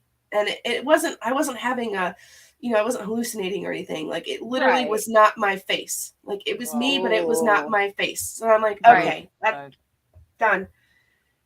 So I never go anywhere without sage now. That is my go-to. I do have I don't have them on right now, of course, because why would I practice what I preach? But salt water. Yep. I have different crystals that I wear all the time with me. Me too. I say a prayer before I go in. I say a prayer when I leave. Yep. Me too. And it's just, I have a thing now. I have a routine, and if that routine gets interrupted or it doesn't feel right, that's a clue to me that there's something else going on. And it's something that I don't skip anymore. I used to just do it whenever I would feel icky. Now I do it all the time because it's sort of like when you tune in, it's like tuning a radio. So when you tune into the spirit world, the more and more you do it, the more and more spirits realize that you're available. Yep, that's right. So it's not, I don't want to scare anybody and say it's dangerous, but it's dangerous. Yes, it is. It's something that you should explore if your heart is telling you to, especially those of you who are looking to communicate with a deceased loved one. But it's something that you should definitely have a guide go with you, or somebody that has navigated that channel many, many times that can go in and get out. Thank you for mentioning that. That's so important. Yeah, no, absolutely. So to, I guess, answer your question, yes, I've had attachments. Yes, I still get attachments. In fact, when I came from Gettysburg, I brought somebody home with me. Wow. It's slept with me the entire night. I camped there, and there's a artillery ridge campground. So we camped there too. So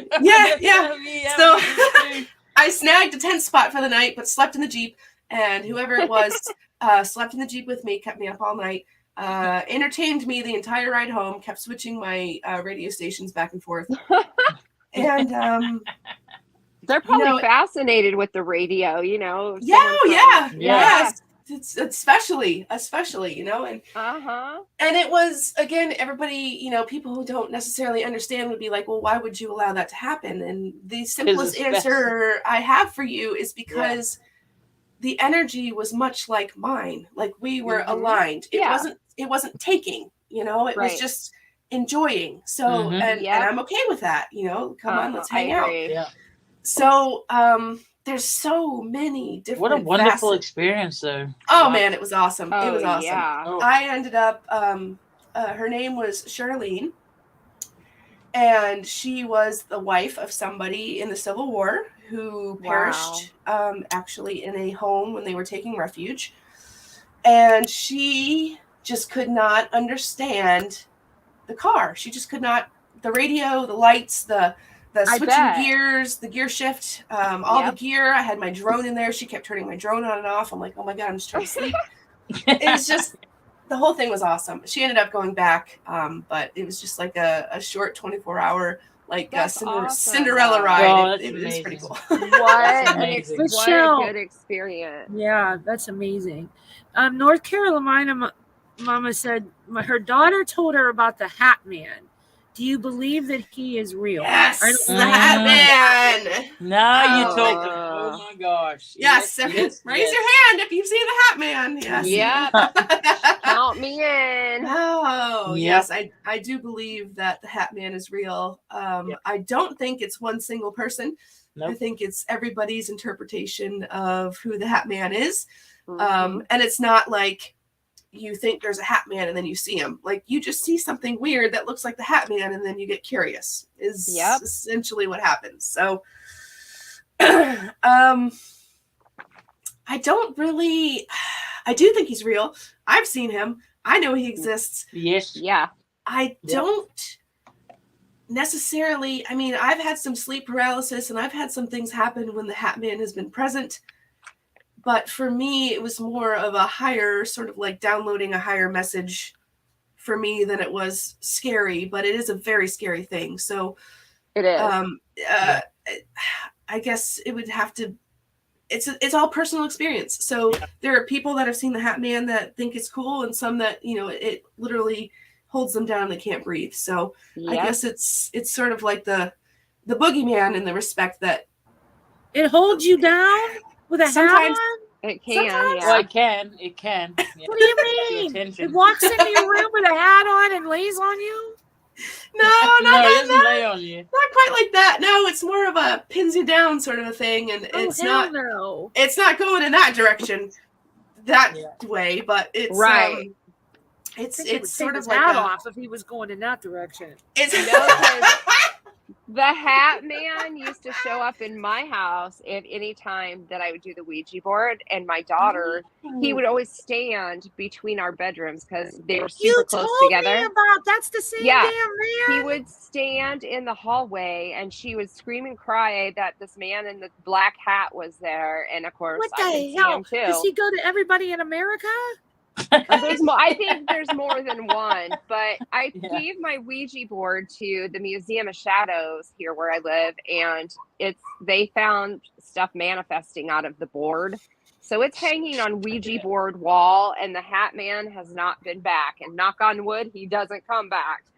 Can I read this? Well, how many of you believe that it's kind of like the Mothman? It's giving you an opportunity to, is it a friend or foe?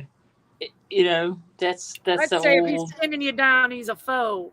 No, not necessarily. He doesn't really get your attention. He needs to hang his hat on the hat hook and then hold you down. Christian, go ahead and read that from Hell on Wheels. Okay, this is I love this. It's not a question, but it's something that she was telling Tracy, and I think it's so nice. She says, I get it, honey, but I'm sure they have come. I lost my brother. I kept pleading he come visit. I started noticing pennies on the ground. I realized it was him, and now I have pennies from heaven. That is awesome. I love that story. Aww. That's cute. It is so cute. It is. It's really, and if you want to go into the more scientific version of that, the pennies, are made of copper, and a lot of dowsing rods are made of copper, and copper is a super highly transmittive element of the earth. That's so true. I absolutely believe, and you'll notice sometimes if you guys go and visit cemeteries in your free time, like I do because I'm a weirdo, that people will leave pennies on headstones. They do. So yeah. There's this whole thing, and you are absolutely right. Pennies from heaven. Start paying attention. It's not just heads up, good luck, guys. It's something else. Exactly. That's exactly what happens to me. Yeah, that's cool. I didn't think about it being copper. Yeah. That's awesome. That's awesome. Copper is a major conduit. It is. And I know it's just a coating on the top, but there's enough there, trust me. Yeah. I mean, actually, even earlier pennies have more copper in them. Mm-hmm. It's the same thing like with limestone and then ley lines. If you're near a ley line, gear up. Yep. Christiane, go ahead. Wondering sub said, have some manners, sir. Hang your hat on the handle. Yeah, that's right. Be polite, sir.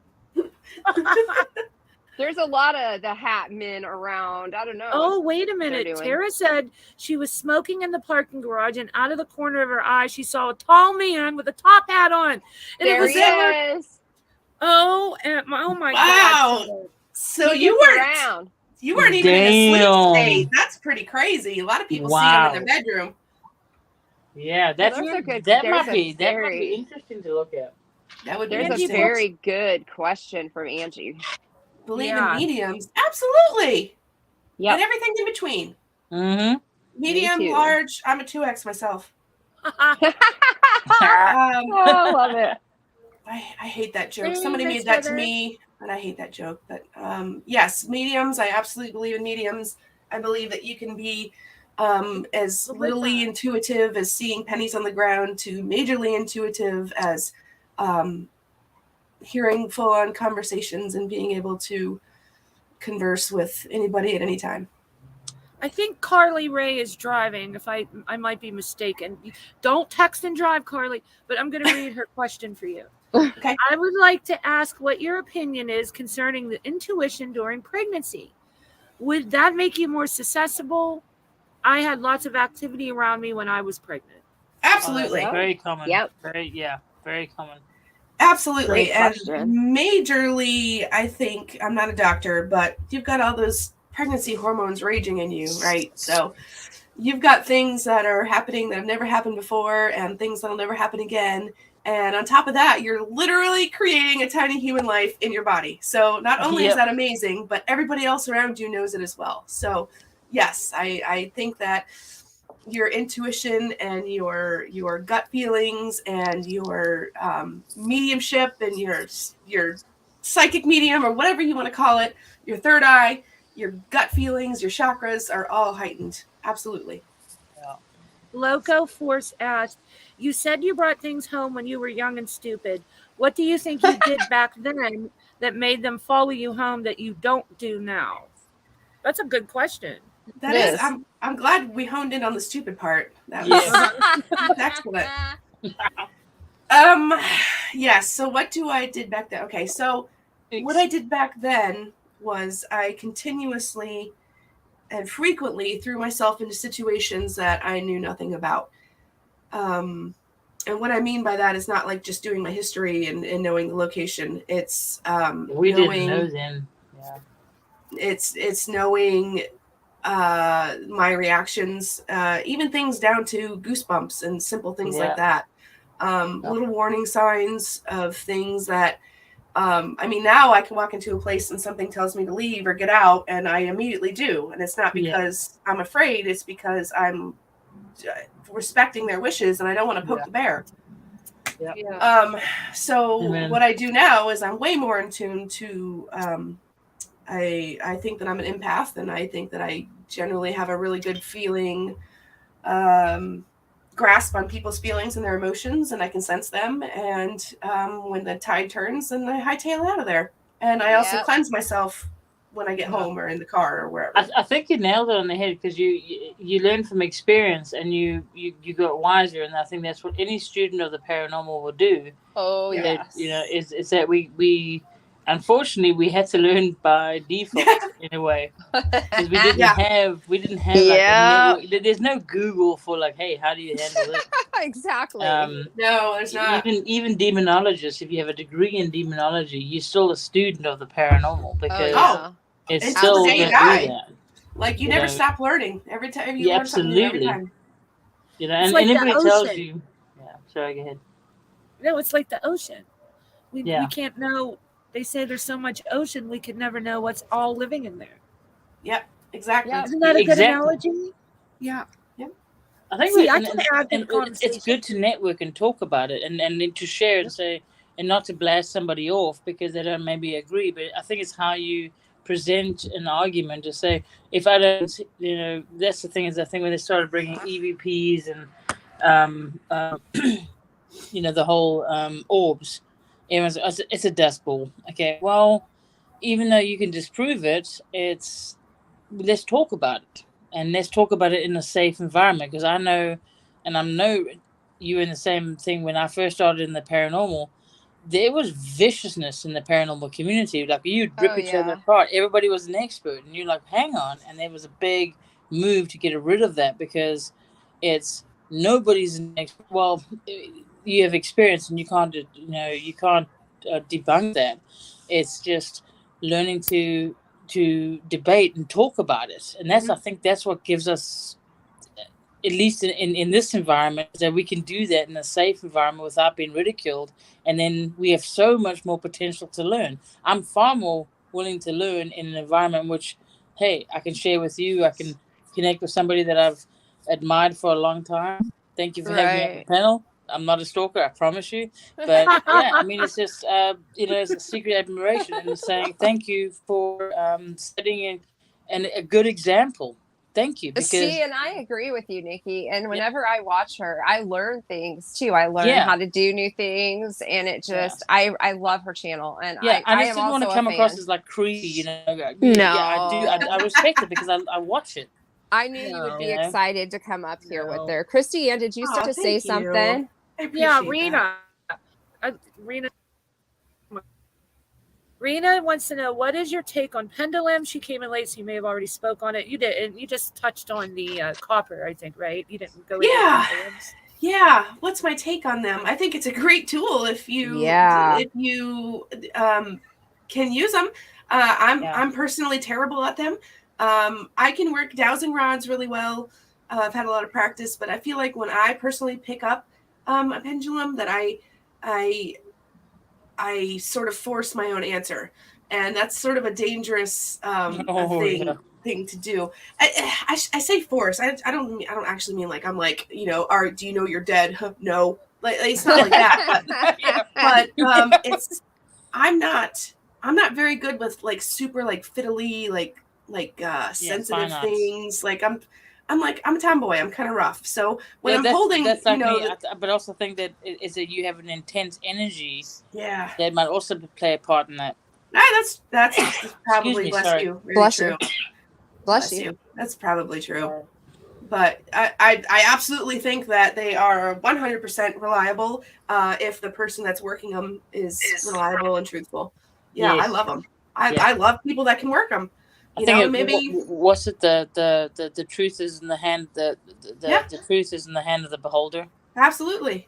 Yep, definitely. That was a good question, Rena. Okay. I want to bring, I think I got a lot of the questions. There's a couple more. I know Irvin had 2 more. And then if anybody did not get your question answered, can you please retype it? I think I may have missed some. I hope I didn't. I'm so sorry if I did. But I'll ask them. While you're doing that, though, guys, I'm going to ask Richelle something or tell you something.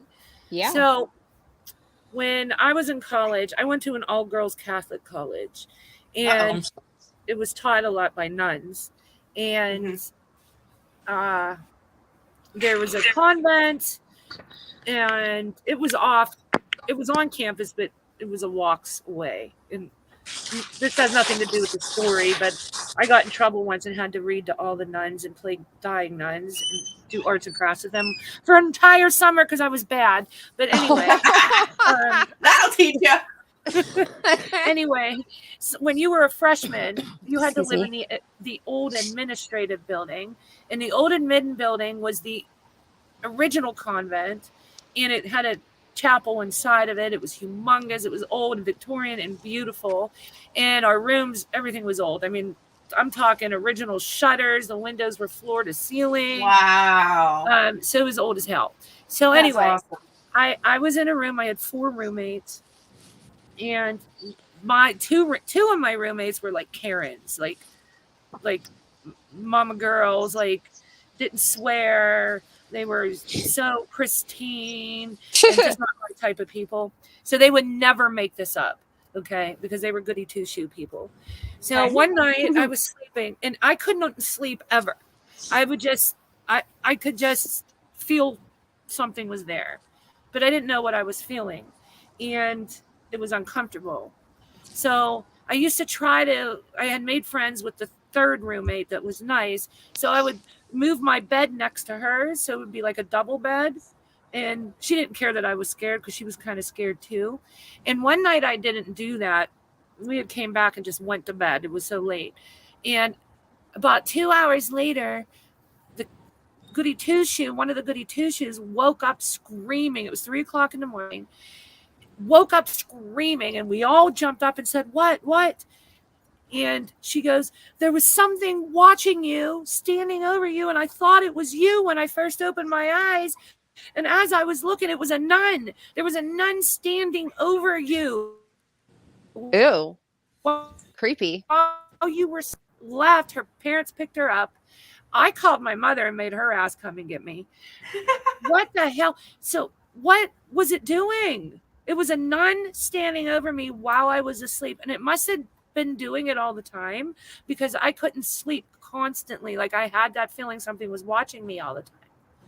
And why Sounds to me like you got the man with the top hat looking at you, except it's a nun. Yeah. So was it trying to? Why did it pick me though?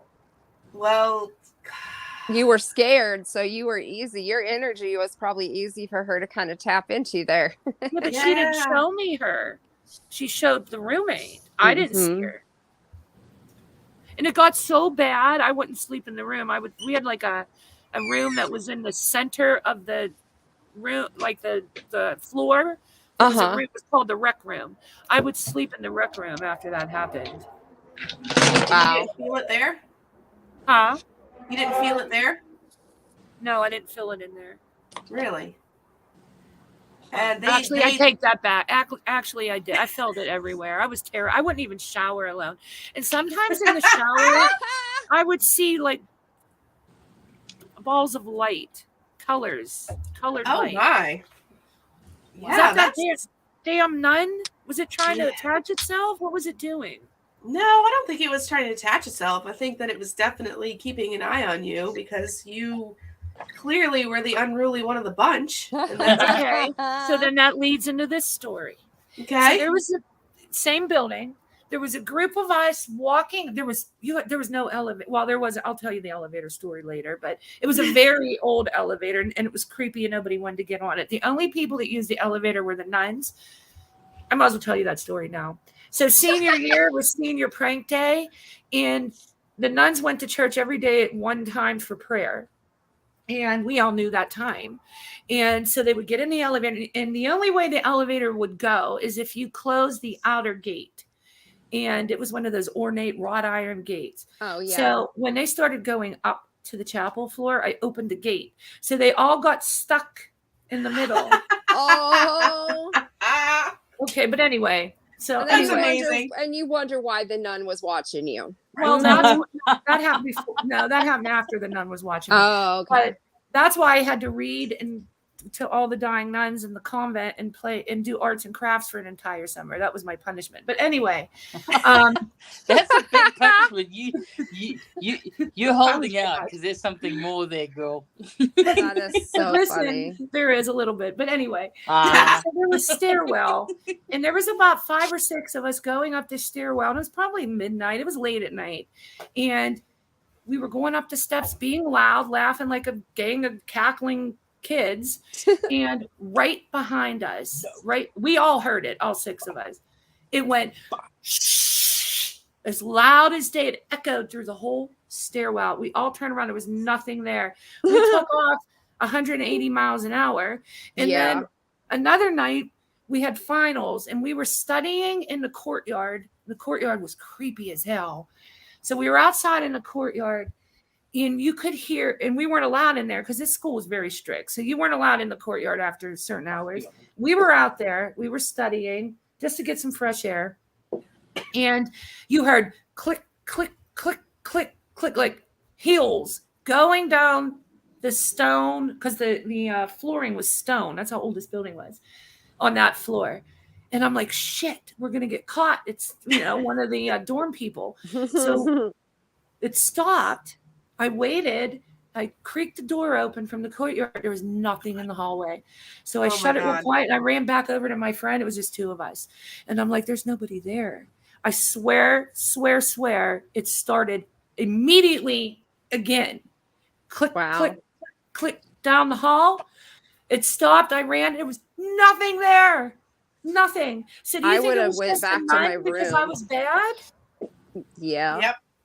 I do. Yeah. I don't think it was you necessarily. I just think that there was behavior that wasn't conducive with the environment of whatever spirit was there. So it could have been anybody. It just happened to be you, troublemaker.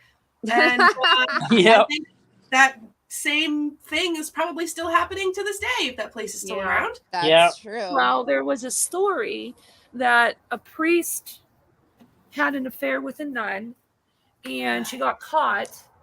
And I don't know what happened to her, but she hung herself in the floor above us. And that's like Waverly Hills, because Waverly Hills had the doctor that had an affair with the nurse. And then it's a common story. Yeah. So that's what I mean. Like, we didn't know if it was a rumor, if it was an urban legend story or what. But the floor above us, it was called Fifth and Min, and I was on Fourth and Min. It was down. Nobody stayed up there. They weren't allowed. It was not conducive. It was needed remodeled and all that. But you would literally hear constantly, like, sounding like bowling balls and running above us on that floor. Wow. And that's where the nun supposedly hung herself. Wow, that's crazy. Wow. I have a question for Richelle. What is your favorite investigation you've been on? Oh my gosh. Is there one that really jumped out at you that was like, wow, this is my all-time favorite place? I mean, boy, that's like, do you have a favorite kid? Right. Yeah. Well said. Oh man, gosh, I don't think I've so ever many been good ones. Yeah. Well, the one that comes to mind right off the bat recently is I just went and visited the Fox sisters. Yeah, I watched that. The Fox sisters' actual foundation house location, the birthplace of spiritualism, in March 31st, 18, whatever the heck it was. And if anybody knows about that, they literally invented communication with spirits via knocking, tapping, rapping on the walls. So that was pretty memorable. I wouldn't say we got chased out of there, but we got what we asked for. And my girlfriend Shannon had enough. She's like, we got to go. So we did. We ended up leaving. But we are going back for a night investigation. We talked to the owner, so that's going to be exciting. Cool. Yeah. So that was definitely in my top 3, just because of what I do and what I enjoy doing, talking to spirits and things like that. And they literally invented making that famous. So that was kind of neat, I think. That is so cool. Heather said she's friends with lead demonologist of the U.S. Old Catholic Church. Wow. Cool. That's amazing. That is cool. That's a good contact to have right there. No doubt. I would say Heather knows everything. Heather's such an interesting character. That's way cool. Yeah, it is. That's awesome. Oh, Gold Star Mom has a pendulum. She says, I have a pendulum and I love it. I don't use it very often, only when I really need an answer. That's really cool. Yeah. I know. My grandma used to predict sexes of babies with it, and she was spot on every time. So what is that? That's the thing that you just hang and it swings. Yeah. How do you know when the answer comes? Well, it depends on your style again, but most times you can either set up, there's a grid that you can set up with a yes, no, answers to it, or some people just okay. literally say clockwise or counterclockwise. Yeah. Or if it's swinging to the left first or the Like right the first. human pendulum is like the same. Yeah. So it has And an so- indicator. There's something that it points to. Yeah, it's just like a dangly bit, and then the dangly Exactly. bit will do its thing while you hold it very still up here, and then it'll That's super either cool. it can point to a board, or if it starts, I think males is counterclockwise and females is clockwise for babies. I don't remember, Yeah, but like you know that. they've got all sorts of tricks. But yeah, they're really. I do apologize, guys. I'm gonna have to like bounce a little bit. I gotta be up at 4:30. I do apologize. No I got early rise. I gotta be on the aircraft at about 4:30. So Nice. I do have to leave. Thank you so much for coming up, Nikki. But no, I'm. Thank you so much for having me up, and huge fan. I think you're an awesome freaking investigator, and I hope that you. And I'm gonna definitely promote your channel. Sure, I normally do anyway. All of you guys, thank you. No, thank you. I hope we get to investigate sometime together. That'd be awesome. Keep me in mind. Let's hook up sometime. Absolutely. I mean, I'm up in the Appalachians, so anytime. Sweet. All right. Thank you guys so much, and I do apologize. I have to bounce. No worries. Don't worry. You made a new friend, Nikki. You can go investigate. A new paranormal sister right there. Anytime. Absolutely. Let's do it. And thank you so much for your subscribers and supporters. You guys are all awesome. Thank you. Oh, thank you. And hope to see you guys soon. Sweet. Yeah, I love you. Good. Love you. Boobs. Love you. Bye. So that guy lives in LA with me, and he said nuns are hot. Some nuns are hot. Have you ever seen hot nuns? Have you ever seen the movie The Nun? That nun is not so hot. No, that one's not hot. No, and the ones that are click clacking down the hallway to get you in trouble are also not hot. So no. They're out to bust you and get you in trouble. That's right. Sugar Beat said the most haunting building she's ever worked at was an old nunnery. The elevator would run even if we locked it on a sea. Yeah. Those dorm elevators. Yep. Well, here's the thing. You know, you've got a very, very strict code that you're supposed to uphold, and there are evil thoughts that sort of can try and sway you, which can lead to openings of. We're not even going to get into that, but I believe That's it. true. Nunneries and places like that, holy churches, old abandoned churches and things, will sometimes harbor not necessarily evil. In fact, there is evil, but just things that are hanging around. They go to church on Sunday and love it and enjoy it, and that's where they want to hang out in the afterlife. So. Yeah, I used to work for a chamber of commerce, and the building was all made of limestone, and it was built like in the 1800s. Oh and my gosh. there was this huge old safe in it because it used to be like a post office. And of course, they would take the gold bullion and stuff from the train and lock it up there. And there was walkways between the walls with these little slits. Oh my gosh, that's amazing. When it was a post office, the postal, the guy that was the head, he would go in there and walk in through those walls and then stop and make sure none of his people were stealing.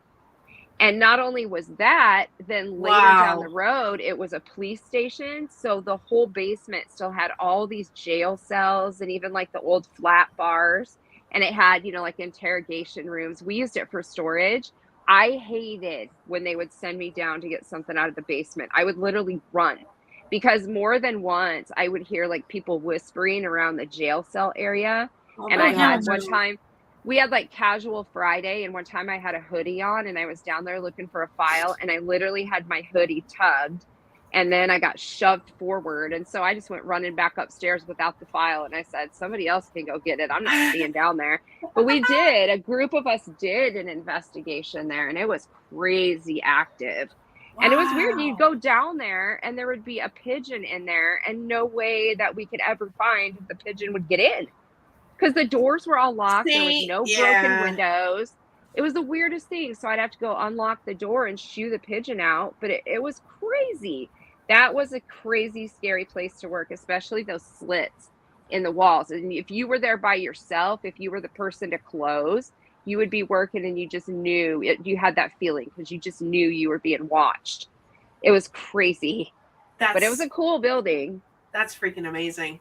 That's I mean, that's terrifying, but that's, see, there are plenty of old buildings like that around that people just continue, day in, day out, and they just get used to it and ignore it. That just, Yep.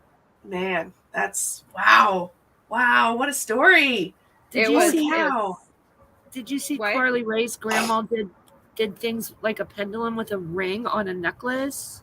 Oh, that's so cool. Yeah, a lot of people did that, especially they would use the rings of their husbands usually, and that's awesome. And over the belly. Can I read this to you, Leanne? Sure. Can I read Small Towns and I'll shut up? I'm sorry. Yeah. No, you don't have to shut up. Okay, so my mother and or baby seems to stay close to me. I have these wind chimes inside my apartment, nowhere near my AC. Wind chimes start playing all the time. Oh, yeah. Well, wow. That's common. Yeah. That's so nice. I have heard of that too. That's really neat. Oh, yeah, Susie G. So our panel, I'm sorry, honey, our beautiful Susie G is in the house. I hope she didn't leave. Hey, Susie G. No, she's here. Because I was so behind on the chat. But anyway, that is Richelle G. She is a paranormal investigator. Her channel is awesome. She does a lot of videos on the places that she investigates and researches. They are extremely fascinating. And check out her channel. Her videos are awesome. And she dropping her link. Yeah, and she doesn't just do like paranormal investigating. She did a series on Randonautica. Do you want to talk about that a little bit, Richelle, in case people don't know what that is? It's an awesome series. Watch it. It's super fun. Sure, yeah. Well, anybody that is on YouTube has probably seen a few Randonautica videos, and they differ from people finding blue ice cream cones to dead bodies. So exactly. It's pretty wild. So essentially, it's an app, a phone app, and what it does is it plugs into the universe and quantum points of generation that are supposed to be random. So the whole premise behind it, this was created during COVID, when COVID first started. And it was created to help people get out of their homes on like a walk, just to walk around their neighborhood, essentially, and find things that they wouldn't have normally seen. It sort of takes you on a different path to whatever. So you start the app and it tells you to think of something, and you can think of, I want to find something blue. And then you hit the button to go, and it will generate a GPS coordinate that you can put in your maps. You hit a button, it puts it in your maps, and then it shows you how to get there. And like I said, people are finding baby bunnies, and people are finding suitcases with body parts in them. So I guess it just depends on what you ask for. I've come to know that it can be a dangerous thing. You should not technically do it alone. You should always let somebody know where you're going. And there have been a few people that have issues with people stalking them. I have not had that issue. I'm not going to speak on that issue because I know nothing about it, but I do know that you can find some really crazy things. One of the craziest. Can you grab those in the chat? I got him. Sorry about that, Richelle. There was some trolls coming in the chat we had to take care of. Go ahead. Sorry. It wasn't me. Who left that door open? Exactly. Yeah, so the craziest thing that I found was a long time ago when I first started, and it was actually human cremains. I found a Lipton bottle that had I remember that video. Oh my gosh. Yeah. And it just looked like, in Florida, the entire state is covered in sand. So it looked like sugar sand. So it was just a bottle, and I picked it up, and it looked like sand, or else I never would have touched it. I didn't know.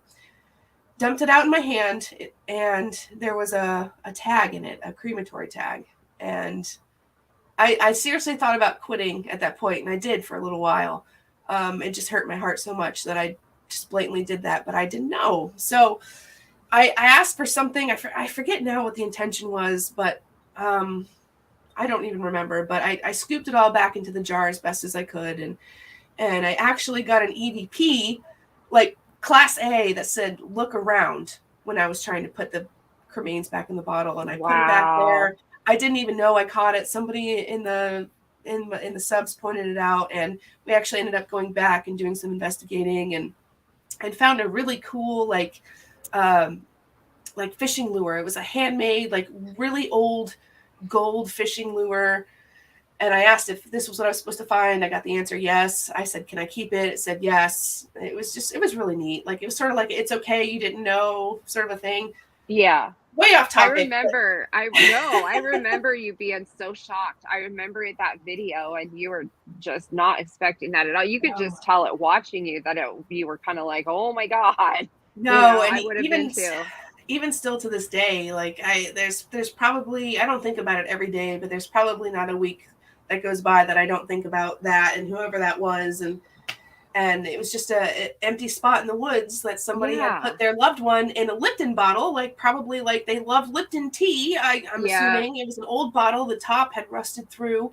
So the rain and everything had been in there, and it was just, it was awful. But so random, you never know what you're going to find with random artifacts. Right. You can use it for good things. It's all about energy and intentions, and if you're not asking for death and awful things, then you're not necessarily going to find it. So, doesn't Jody Dean have an app too, something like Randonautica? He does. He and Oh My Gosh TV created their own. Jody D's is Scaranoia, and it's essentially the same thing. It takes your intentions and puts it on the map for you to find. Yeah, it's really neat. Hey, Richelle, I know that you said this earlier, but our beautiful Sue, look how pretty she is. Isn't she gorgeous? She's very pretty. Our Susie G came in late. So can you tell your most haunting experience ever again, if you don't mind?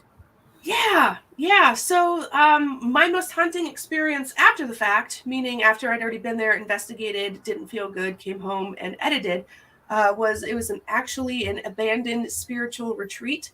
It was in the form of a home, but it was a very large home off of some land in Florida. And they did chakra healing, they did Reiki, they did all that, but they actually also left behind explicit instructions on how to open portals and make deals with demons and awful things. And that was not speculation. We actually found the paperwork. But in any case, it was abandoned at the time. We got permission to go there. Me and Jody Dean is the we I'm speaking of. And I went there first with my drone because although it was empty, it was sort of dangerous to get to. So a lot of times I utilize my drone, especially in buildings that I can't get to, like the second or third floors, to look into. And upon flying the drone, at the time I didn't see it, but upon editing, there was a shadow figure that was caught coming from the side of the window through the kitchen, and you see it come down and then duck. Now, I can't confirm if that was paranormal or not because the home was supposed to be empty, and it very well could have been a squatter, a homeless person that had taken up residence there. We didn't get to go into that building until 2 days later, and when we went in there, we didn't see any such thing. But just the sheer sight of this very dark, very human-like, very calculated figure going through the window and then ducking really just sort of freaked me out. That's scary. And you can usually tell if there's signs of a squatter. So for you not to even see any, that really makes it more real. Mm-hmm. Yeah, no, that's a great point. Oh, it's nice to meet you too. Thank you so much.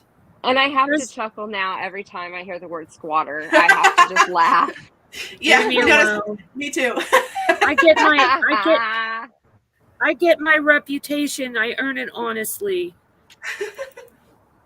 I have a reputation for being a dingaling. Richelle, you're going to think of that every time. I am. I literally just did. That was the first time I got to say it afterwards, and I'm like, yeah, this is definitely. Let's see if I can say this without laughing. I love it. That girl says you have beautiful eyeballs. Oh, thank you. Thank you, that girl. I appreciate that. She does have really pretty eyes. You can tell that in her videos too. Oh, thanks. Stop it. There's a lot of people that did say they subscribed.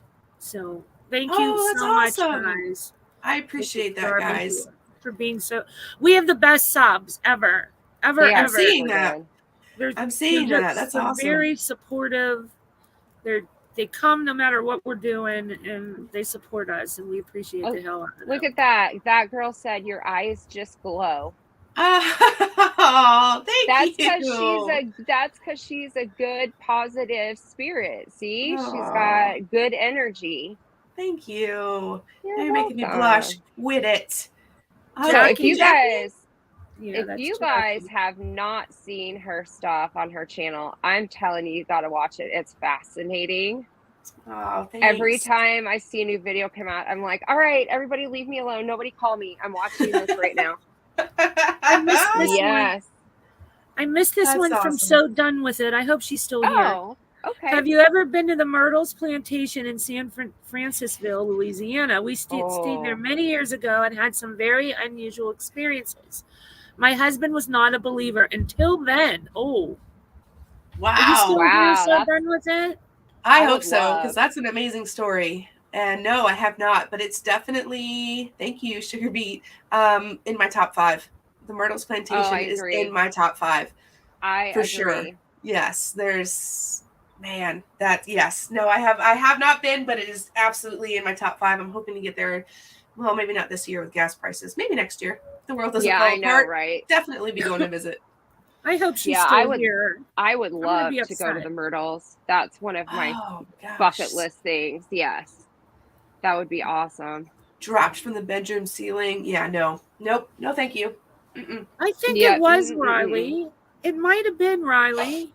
That picture that we saw from that plantation, it may have been. That was a picture of, they say, yeah, that was a picture from the Myrtles that they said was the slave Chloe that accidentally killed her master. And I hate that, but unfortunately that was just history, you know, the children. And she put some oleander in a cake and she was trying to just make them sick so they could see how valuable she was if she could make them well. And she put too much in and actually killed them. Okay, So Done With It is here. So Done With It. If you watch our live from 2 days ago, we actually one of the pictures that Leanne used in her demonstration was from there. You should check it out. There's a story that Leanne just told that goes with it, and I guess they see that spirit all the time, right, Leanne? Mm-hmm. Yeah. She's, and also the children. They have a mirror there that the handprints seem to appear when nobody's around. It's like children's handprints.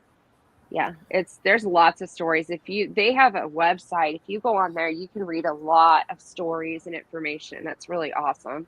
You do have a memory like an elephant, Riley. You should have just gone to the game, Chris. I'm supportive, but a huge chicken. She's been in here all night. This is how supportive they are. She's here all night, scared to death, but still stayed and listened. I love that. Thank she you. She just said a big smile and happy energy for days came in with Richelle. So see, there you go. Oh, thank you. Richelle, have you ever been to the Villisca Axe Murder House? No, but that's probably in my top 5 as well. You got to do it. I've been there. Crazy activity. Yeah, crazy activity. Man.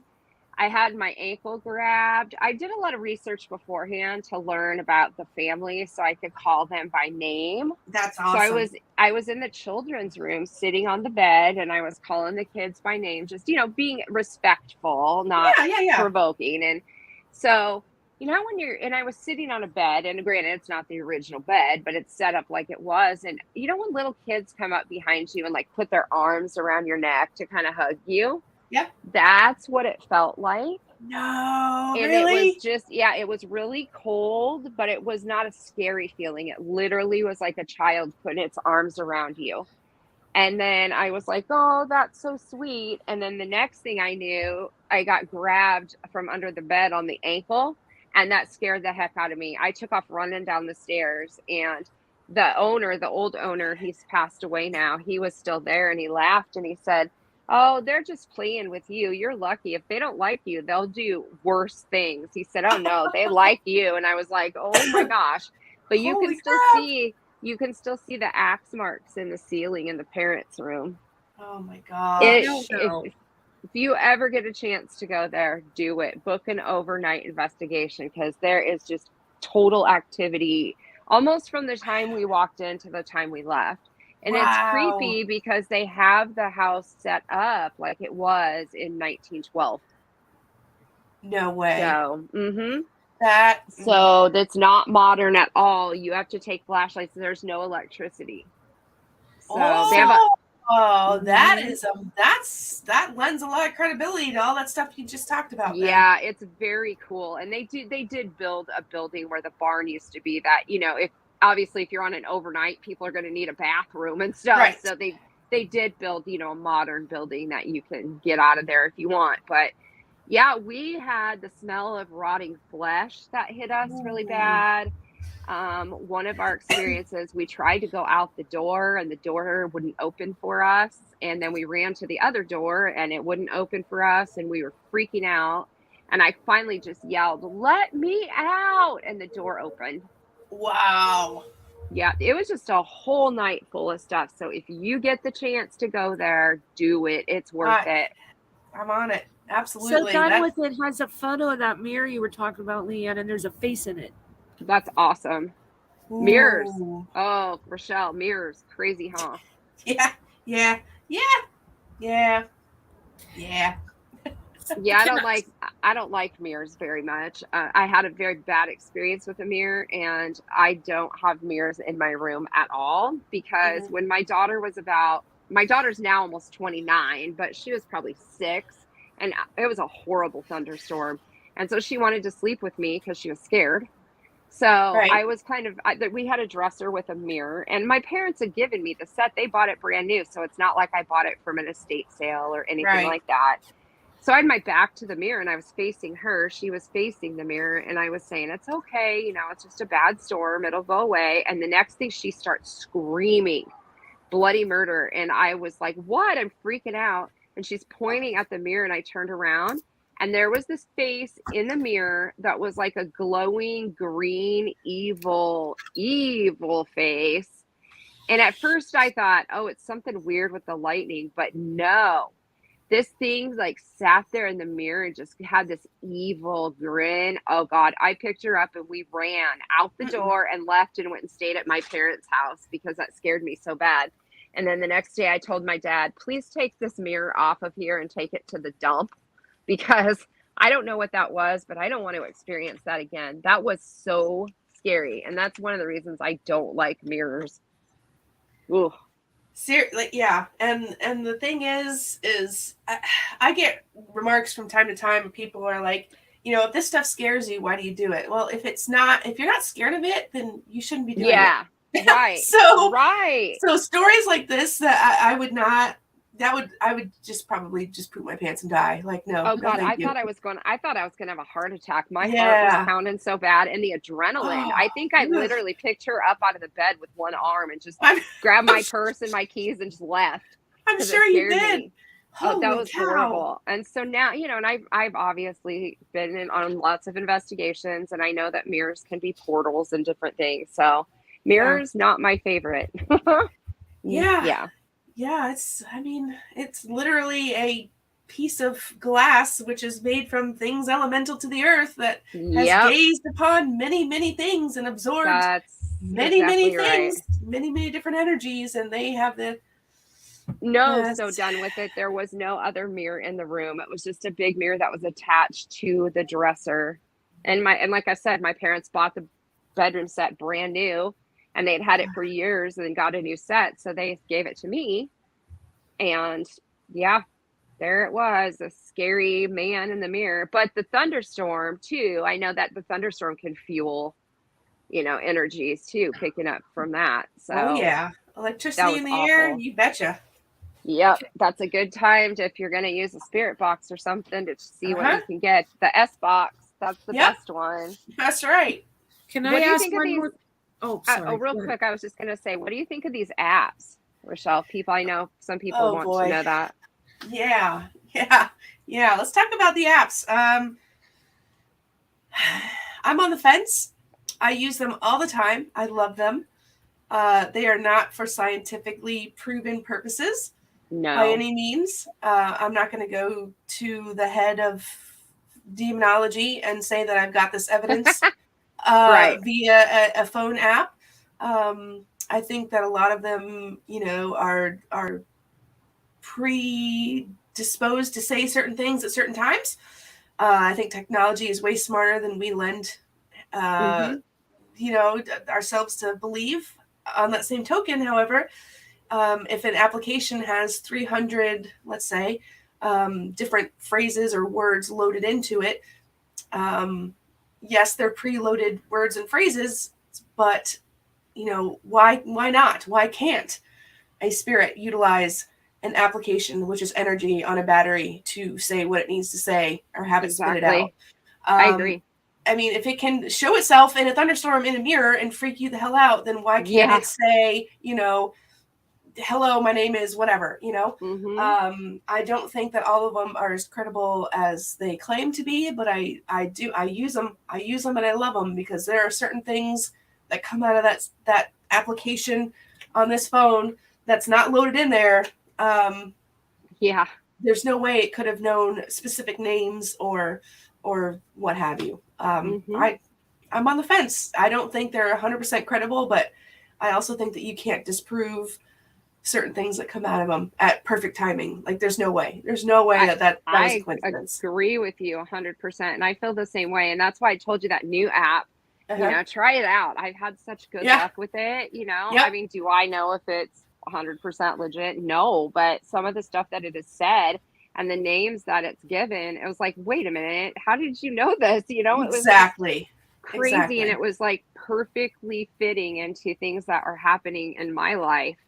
And just really crazy. Oh, Susie G, you heard the mirrors in the Velisca house are all covered. Yes, because the actual killer covered the mirrors. He apparently had the belief that the spirits of the dead would go into the mirror like a portal. So he covered all the mirrors. They never did catch who did it. So, yeah. Susie G also wants to know, what is your favorite app to use? The one that I use the most actually right now, I use Necrophonics a lot.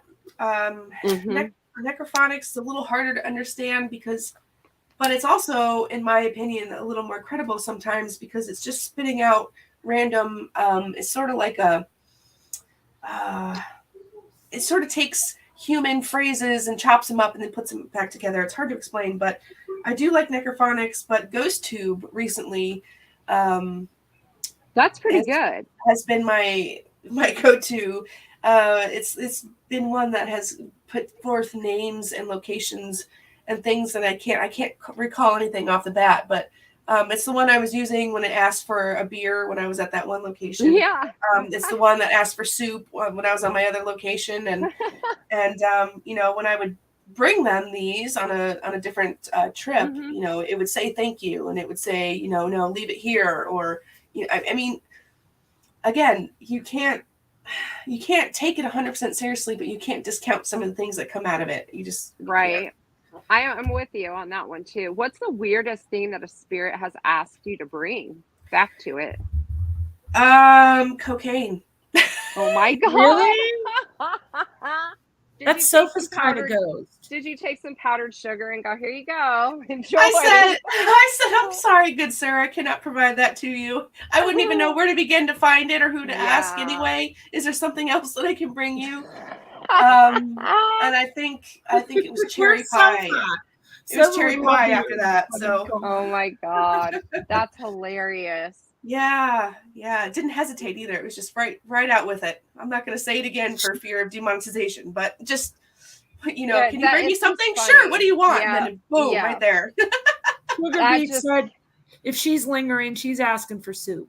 See? Yeah, see, she did get a request for soup, and that was a really, really old cemetery, wasn't it? It was dating back 1700s. In fact, they had, I found out after the fact that they had descendants from the Salem witch trial, actual witches, family members that were buried there. Oh, that was so cool. And if you guys have not seen that video, it is amazing, because not only did she get some awesome communication through the spirit box, she actually saw something. You want to talk about that? Yeah. So again, a phone application, the GhostTube, which I just discussed, has a feature on it that allows you to, it alters your camera so that you can change. I don't know if it's not going to be able to show it. But it has different filters on it that allows you to change. And there's one that sort of looks like a heat-seeking. You can't really see it. But it sort of looks like a FLIR camera, if anybody's ever seen that in a paranormal investigation. It's not a true heat camera, of course. It's just altering the light and the different effects that comes to the camera.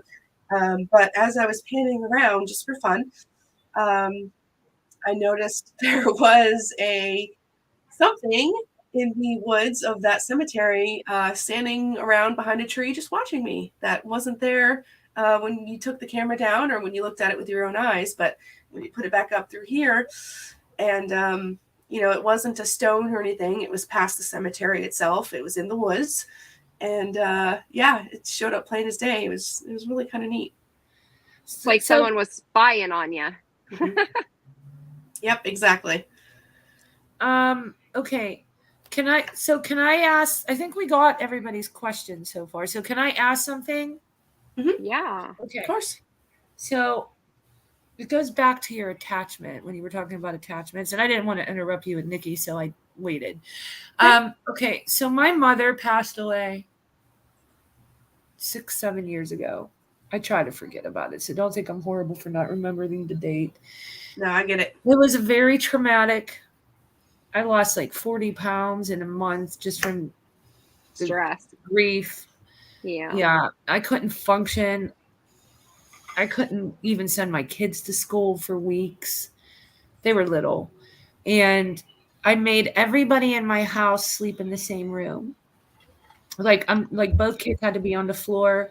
My cat, my dog, and my husband. We all had to be in the same room for months because the first, and I found her. Okay, so it was very traumatic. And I could feel her so strongly that I was terrified.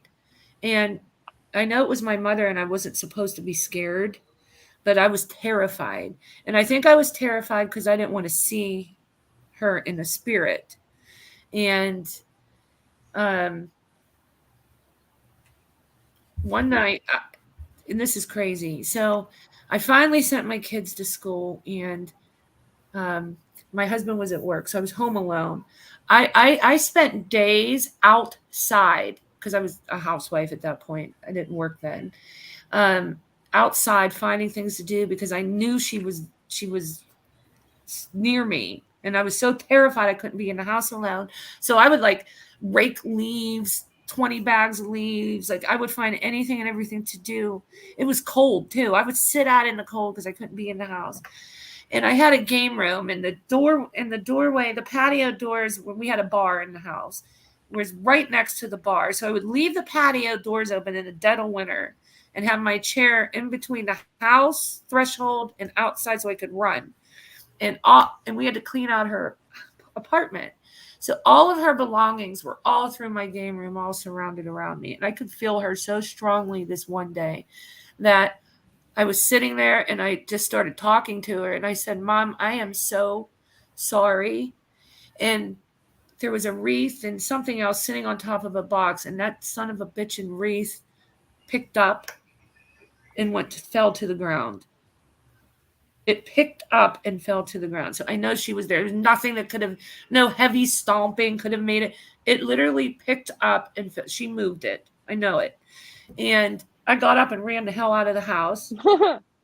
And I would hear, she had a bracelet that had charms on it. That one was a bell. I would hear that in the middle of the night. Like she was so strongly with me. And I was so terrified.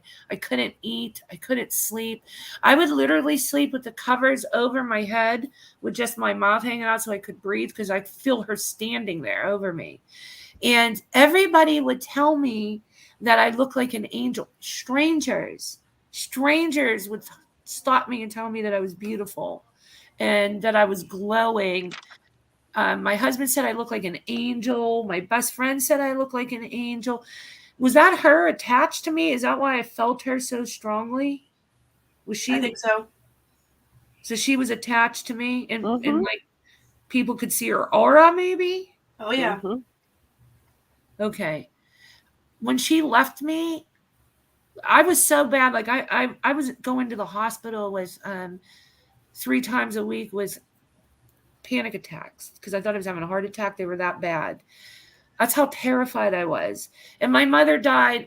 I mean, she was sick, but we didn't think she was going to die. So it was unexpected. And I found her that way, right? Right. We were supposed to go to her house to take her somewhere one day, and she wasn't answering the door. And sometimes she did that if she was sleeping, and I didn't want to bother her. So I waited to that evening, and I still didn't hear her. And I took a nap, and she woke me up out of my nap. I just shot straight up and knew something was wrong. I can't even explain that. And I kept calling, and she wasn't answering. So I called my aunt, and my aunt said, "Oh, don't worry. How many times have you worried about her? She's fine." And then 2 hours go by, and this feeling was so strong. And so I went and I found her. She was turning the lights on and on, like off and on, like physically turning. The lights wouldn't just go off. The switch would go down. Like I wouldn't see it, but I would have to go flick the switch back up. You know what I mean? I wouldn't see the switch go up and down. The lights would go on, I'd go over, and the switch would be down while I was standing in the kitchen. Bella was a baby. She was 6 or 7, come screaming to me that somebody was patting her on the head. Like it was, and Bella would never make that up. She didn't understand any of that. Right. And all these things, and I know she was there. And then anyway, I got so skinny. I'm 5'10", and I was down to like 140 pounds, which is like 6, 135. And I went to bed one night, and I had this dream, and it was her. She said, "I almost didn't make it to heaven, but I'm here. I almost didn't make it, but I'm here." And it was just her head. Like I couldn't see her body. I could just see her face. Right. And then I was sitting at a table with all of her sisters. She had 5 sisters. And this presence was there, and it had a cloak on. It was a brown cloak. I couldn't see his face. And he went around the table and told each of her sisters something. I couldn't hear what he was saying. And he got to me, and he didn't say anything to me, but he put this picture of this beautiful drawn owl with all these beautiful colors. It was an owl. And he put it down. And I'm looking at it, and he said, "When you wake up, everything's going to be better. You're going to have a good life." And I woke up the next day, and that feeling of fear was gone. I knew I was happy. I could eat again. It was instantaneously back to normal. Nobody had to sleep with me anymore. And I looked up the meaning of the owl, and it meant, I think that was Jesus. I don't know who that was that was talking to me, but I couldn't see him. I just knew he was a huge figure. I couldn't see him. It was brown cloak. I couldn't see his face. And the owl means transformation. That if everything's bad, it's going to be good, it's a transformation. And it was crazy because I didn't know that. Oh, and when my mother told me that she almost didn't make it to heaven, but she made it, she said a Bible verse, but I didn't know it was a Bible verse. It was something with numbers and days. It was like in 47 days and 32 somethings, and I can't remember it. And I called my uncle, who was a pastor, and I said, "My mom said this phrase to me. What is it?" And he told me, he read it back to me. It was in the Bible. It was a verse in the Bible. And it had something to do with death in 37 days. I don't know. Someone could correct me. There's a verse about when you go to hell, when you pass. It was something about that. And my mother said that to me. So do you think that she really was attached to me? Or what do you think? Or do you think she had to know I was terrified, and she stayed there with me for weeks? Well, I'm assuming you've never been terrified of your mom before, except for when you got in trouble as a right. I don't know why. I think I was more terrified because I knew she was there. I knew it. That nobody could tell me otherwise. And all those things. So I was scared of the things happening and seeing a spirit. I think I was more afraid of that. Yeah. I can't explain it. I can't explain the feelings. I totally get that. It was so strong I couldn't eat. I was so skinny. It was like they needed to put me in a home. Probably I was losing it. Yeah, that's. But she almost didn't make it to heaven. So Do you think that's why she was with me for so long? And I think she, in other instances that I've experienced something like this, there's almost an immediate going to heaven, and then some hang back. And I think when she said that I almost didn't make it, I think that there is a window that you have to go to. Like you don't have an indefinite amount of time, but I think she was hanging back to make sure that you were okay. Because again, when something so traumatic like that happens, there is a fracture that happens, and it fractures sometimes just once, and sometimes you fracture in a million different pieces. And it's something that the human soul and the spirit experiences that can really, really just sort of dislodge everything. And I think she was just trying to anchor you and make sure that you were okay before that window closed. And eventually, at one point or another, she decided that you were either okay enough or that she needed to go through that window. And it just worked out that she went and you felt better. So I don't think it was like God wasn't going to let her into heaven? No. You think it was just she wasn't able to cross? I think that she was making sure that you were She was going to be very okay. serious. Like she was saying, I almost didn't make it, but I made it and I'm okay. That's what she said. She was worried about you. I think she was sticking around to take care of you in her way, you know? I mean, was it like the 47 days? Yeah, something like that. Yeah. Does anybody know that verse? I blocked it out in my head. It was such a traumatizing time. That is very, especially if you're, everybody's told that when you die and you pass on and you go to heaven, like that's it, and to experience something otherwise can really just turn your world upside down. It really can. Yeah. And so somebody was asking why some people have experiences and others don't. It's not, I get asked that a lot, and it's hard to talk to people about it because they're hurt. They're genuinely hurt that they don't have these experiences. And it's not, it's not personal. It's not, we are so much bigger than our bodies are. So when we pass on, it's not that they don't want to hang around and chat with you or see your baby born or see you graduate or whatever your milestones are that you really need them or miss them or want them there. It's not personal. It's just so much bigger. And it's just such this glorious, amazing thing from what I'm understanding that they can still experience that with you, but they're not on a physical plane per se. And like you said, a lot of people, or maybe it was Nikki that said it. Somebody said that, sometimes when you put yourself in a corner and you're trying so very hard, you're missing the little things that they are there. It's just like paranormal investigating. You're not always going to walk into a room and see a chair fly across the room. It's just the little things. You'll smell a little bit of perfume or walk by the clock at 11:11 or 2:22 or whatever your numbers were. So it's just, I don't know. It's hard. It's a hard question to answer. I've never felt her again, ever. No. And it's been years. And you have her ashes, correct? I have her. I have part. Yeah. She wanted them. Sorry. No, you're fine. I'm sorry to even ask, but I was just thinking, maybe her activity. I had some of them. I had to spread. She wanted them spread, so I had to spread them. But sure, I didn't want to keep some of them, and those weren't her wishes. But my aunts, her sisters, insisted. I was so mad about that. But yeah, I have them. And her cat, Lucy, my cat that just passed, was with her when I found her and was screaming. And that was the last piece of my mother. It was my cat. And she died a couple weeks ago. And I thought I was going to see my mom again, and I haven't. I thought she would come back to get Lucy. But she's not. I feel her. I know.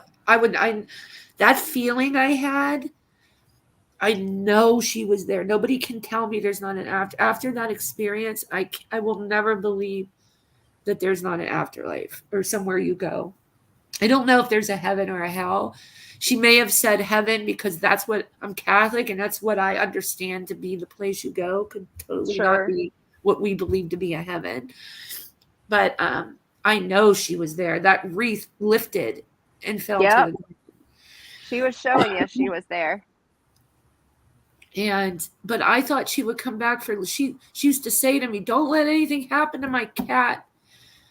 I mean it. Please please take care of my cat. And I took care of that cat better than I took care of myself. Lucy was 17 when she died. Oh, wow. Yeah. So traumatic. And she must not know Lucy died because I think she would have came. So I don't know where my mom is. No, I think you got it backwards. Yeah. I think Lucy was already there. Like, she didn't have to come get Lucy. Yep. I agree. Lucy went straight to her. Mm-hmm. Okay. Which again is nothing against, don't take it personal that Lucy didn't want to stay with you or anything. It's just the way those things work. Like there's a connection there that can't be broken with death. And I agree. And I mean, animals have souls too. So, she was like, okay, I'm going back to my mom, Yep. Yeah. Oh, true helper. Spirits? Of course. Oh, yeah. Yep. All animals do. They're living beings. And so, yeah, they have spirit energy. Absolutely. Everything's energy. Trees, everything. Grass, doesn't matter. It's all energy. Doesn't mean it's intelligent necessarily, but people are now saying you sing to your plants and they'll grow better, and I believe it. So yeah, see, it's anything to do with energy. It's all evolving. But people literally told me I look like an angel. I kept hearing that. So whatever she was doing, they were seeing something. Yep. Because I was a mess. There was no way I looked like an angel when I looked at myself in the mirror. I was skinny, sick, anxiety-ridden. It was horrible. She was kind of attaching to you to try to help you through it. Mm-hmm. Yeah. Amber Loverain says, when my angel came to me, I was in church and 8 years old. He was clear as day. I still remember exactly what he looked like and was wearing, but I'm the only one who could see him. That's so nice. Oh, wow. Yeah, that is pretty cool. Oh, and she said, pretty cool. And when he spoke to me, I could hear him in my heart and my head, but he wasn't actually speaking. I carry it with me always. That's really cool. That is cool. Very cool. Does anybody else have any questions for Richelle? I don't want to keep her all night here. That guy said, energy doesn't dissipate. I don't believe it goes to heaven or hell, but I do believe in recycles. Mm-hmm. Yep. Absolutely. I think so. I think that I don't know. It's just my opinion. From what I understand, there's a place that you can go to sort of be still and sort of jump out of the cycle of regeneration, whether you call that heaven or not. It's a divine place from what I understand, and and all knowing and all of that.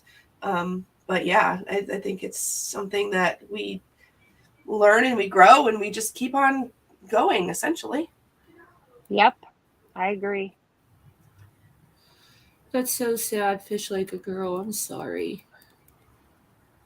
Oh. Yeah. You never know. You can get signs, they sometimes show up when you're not even really thinking about it. Yeah. Yeah, there's unfortunately no getting away from it. So exactly. They're there when we need them. They're there when we don't. Sometimes they terrify you and sometimes they comfort you. That's absolutely right. It's if we had all the answers, then exactly we would know. She came to me in a dream once, though. After that, when I was little, I was in a bathtub and she would bath me. So I was little enough to be bathed. I think I was in like second grade or third grade. Whenever you learn your multiplication tables or something, or maybe it was even addition tables, I can't remember. But we were practicing while she was bathing me and I couldn't get them right. She was getting so frustrated with me and she was yelling yelling at me, and it was really bad. It's a memory I still have. And in my dream, I was in that same tub in the house I grew up in, and my mom was washing my feet. And I talked to somebody that interprets dreams, and they said that she was washing my feet because I guess in the Bible, washing your feet means that she was trying to say she was sorry. Mm-hmm. Yep. There you go. Is there any more questions? Because like I said, I don't want to keep Richelle all night. She's got stuff to do too, and she wants to get some sleep, I'm sure. Oh, Gold Star Mom sub to your channel. Oh, thank you so much, everybody, for subbing. Yes, and you thank won't be you, Richelle, disappointed for being here with us tonight. I it's really my appreciate pleasure. it. I had so much fun. Yeah, I really enjoy your channel. So you guys will not be sorry. Maybe we'll have you back again. So since everybody's so would you mind sometime if we absolutely come back? All right, yeah, great. Yeah, if you'll have me, I'll come back. And I know Nikki was really excited, so I apologize if she was kind of. Nikki loves you. No, she's great. That's awesome. We love her. She's a great friend. Yeah, Nikki's great. She's very knowledgeable. She does a She's lot actually of paranormal knowledgeable investigating.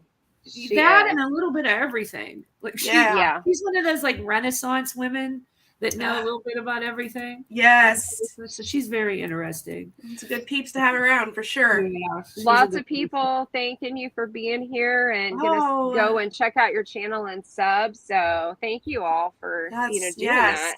I appreciate that. We've got I've got Neva here. She's pretty awesome, but we've got a great family over there as well. Neva, we'll be over. Do you do lives? I've only watched your pre-recorded. I do. Okay, she does.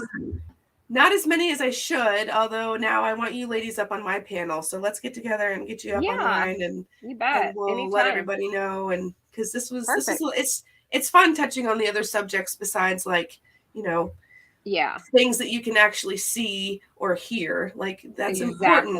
It's very important, but it's also very important to talk about the other stuff too. So it was a lot of fun. I really appreciate it. Oh, thank you so much, Amber. That's so awesome. Well, thank you, everybody. And we'll talk, Richelle, and get something set up. So whenever you want us, let us know.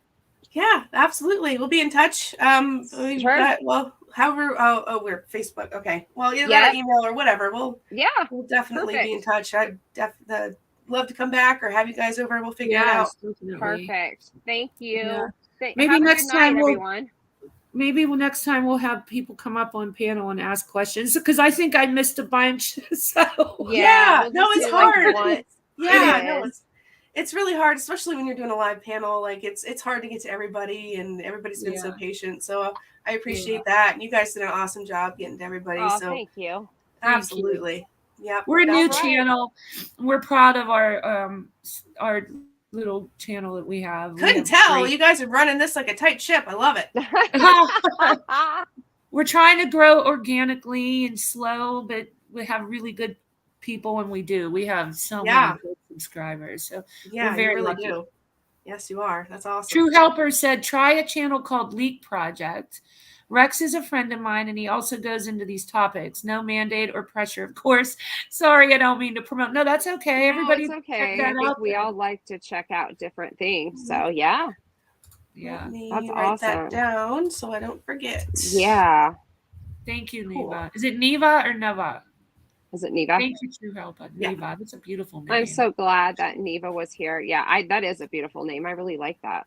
She's amazing. She literally she started out as just a subscriber, didn't know who she was, she didn't know who I was. She's been around since the beginning, and she literally keeps me on track, and she'll let me know when things are coming up and things I forget. And that's awesome. She's really gifted, so she can see and hear things. She sends me stuff all the time that I miss, and it's just I don't know what I'd do without her. But there's another one that says you glow. See? Everybody says that. That means you're a good person, and it shows. Oh, that's thank you. She's she's got a good spirit energy. Absolutely. Yes. Thank you, guys. That's really sweet. I'm very, very honored to be here. I really appreciate it. So much fun. Thank you so much, True Helper. Okay, well, I guess we'll end it. Yep. Thank you so much, everybody, for coming. We hope you enjoyed yourselves. If you came in late, go back and watch, and then don't forget to subscribe. Hi, Mama Knows Best. Don't forget to subscribe to Richelle. And I know we had some new people in tonight, so thank you so much for trying this out. Yes, we appreciate it. We try to do educational things. If you're new to our channel, if you go back and watch our parasocial relationship series, and then we just have some fun stuff too. So no drama, we try. It happens every so often, but it's not our goal here. Nah, we like fun things, not drama.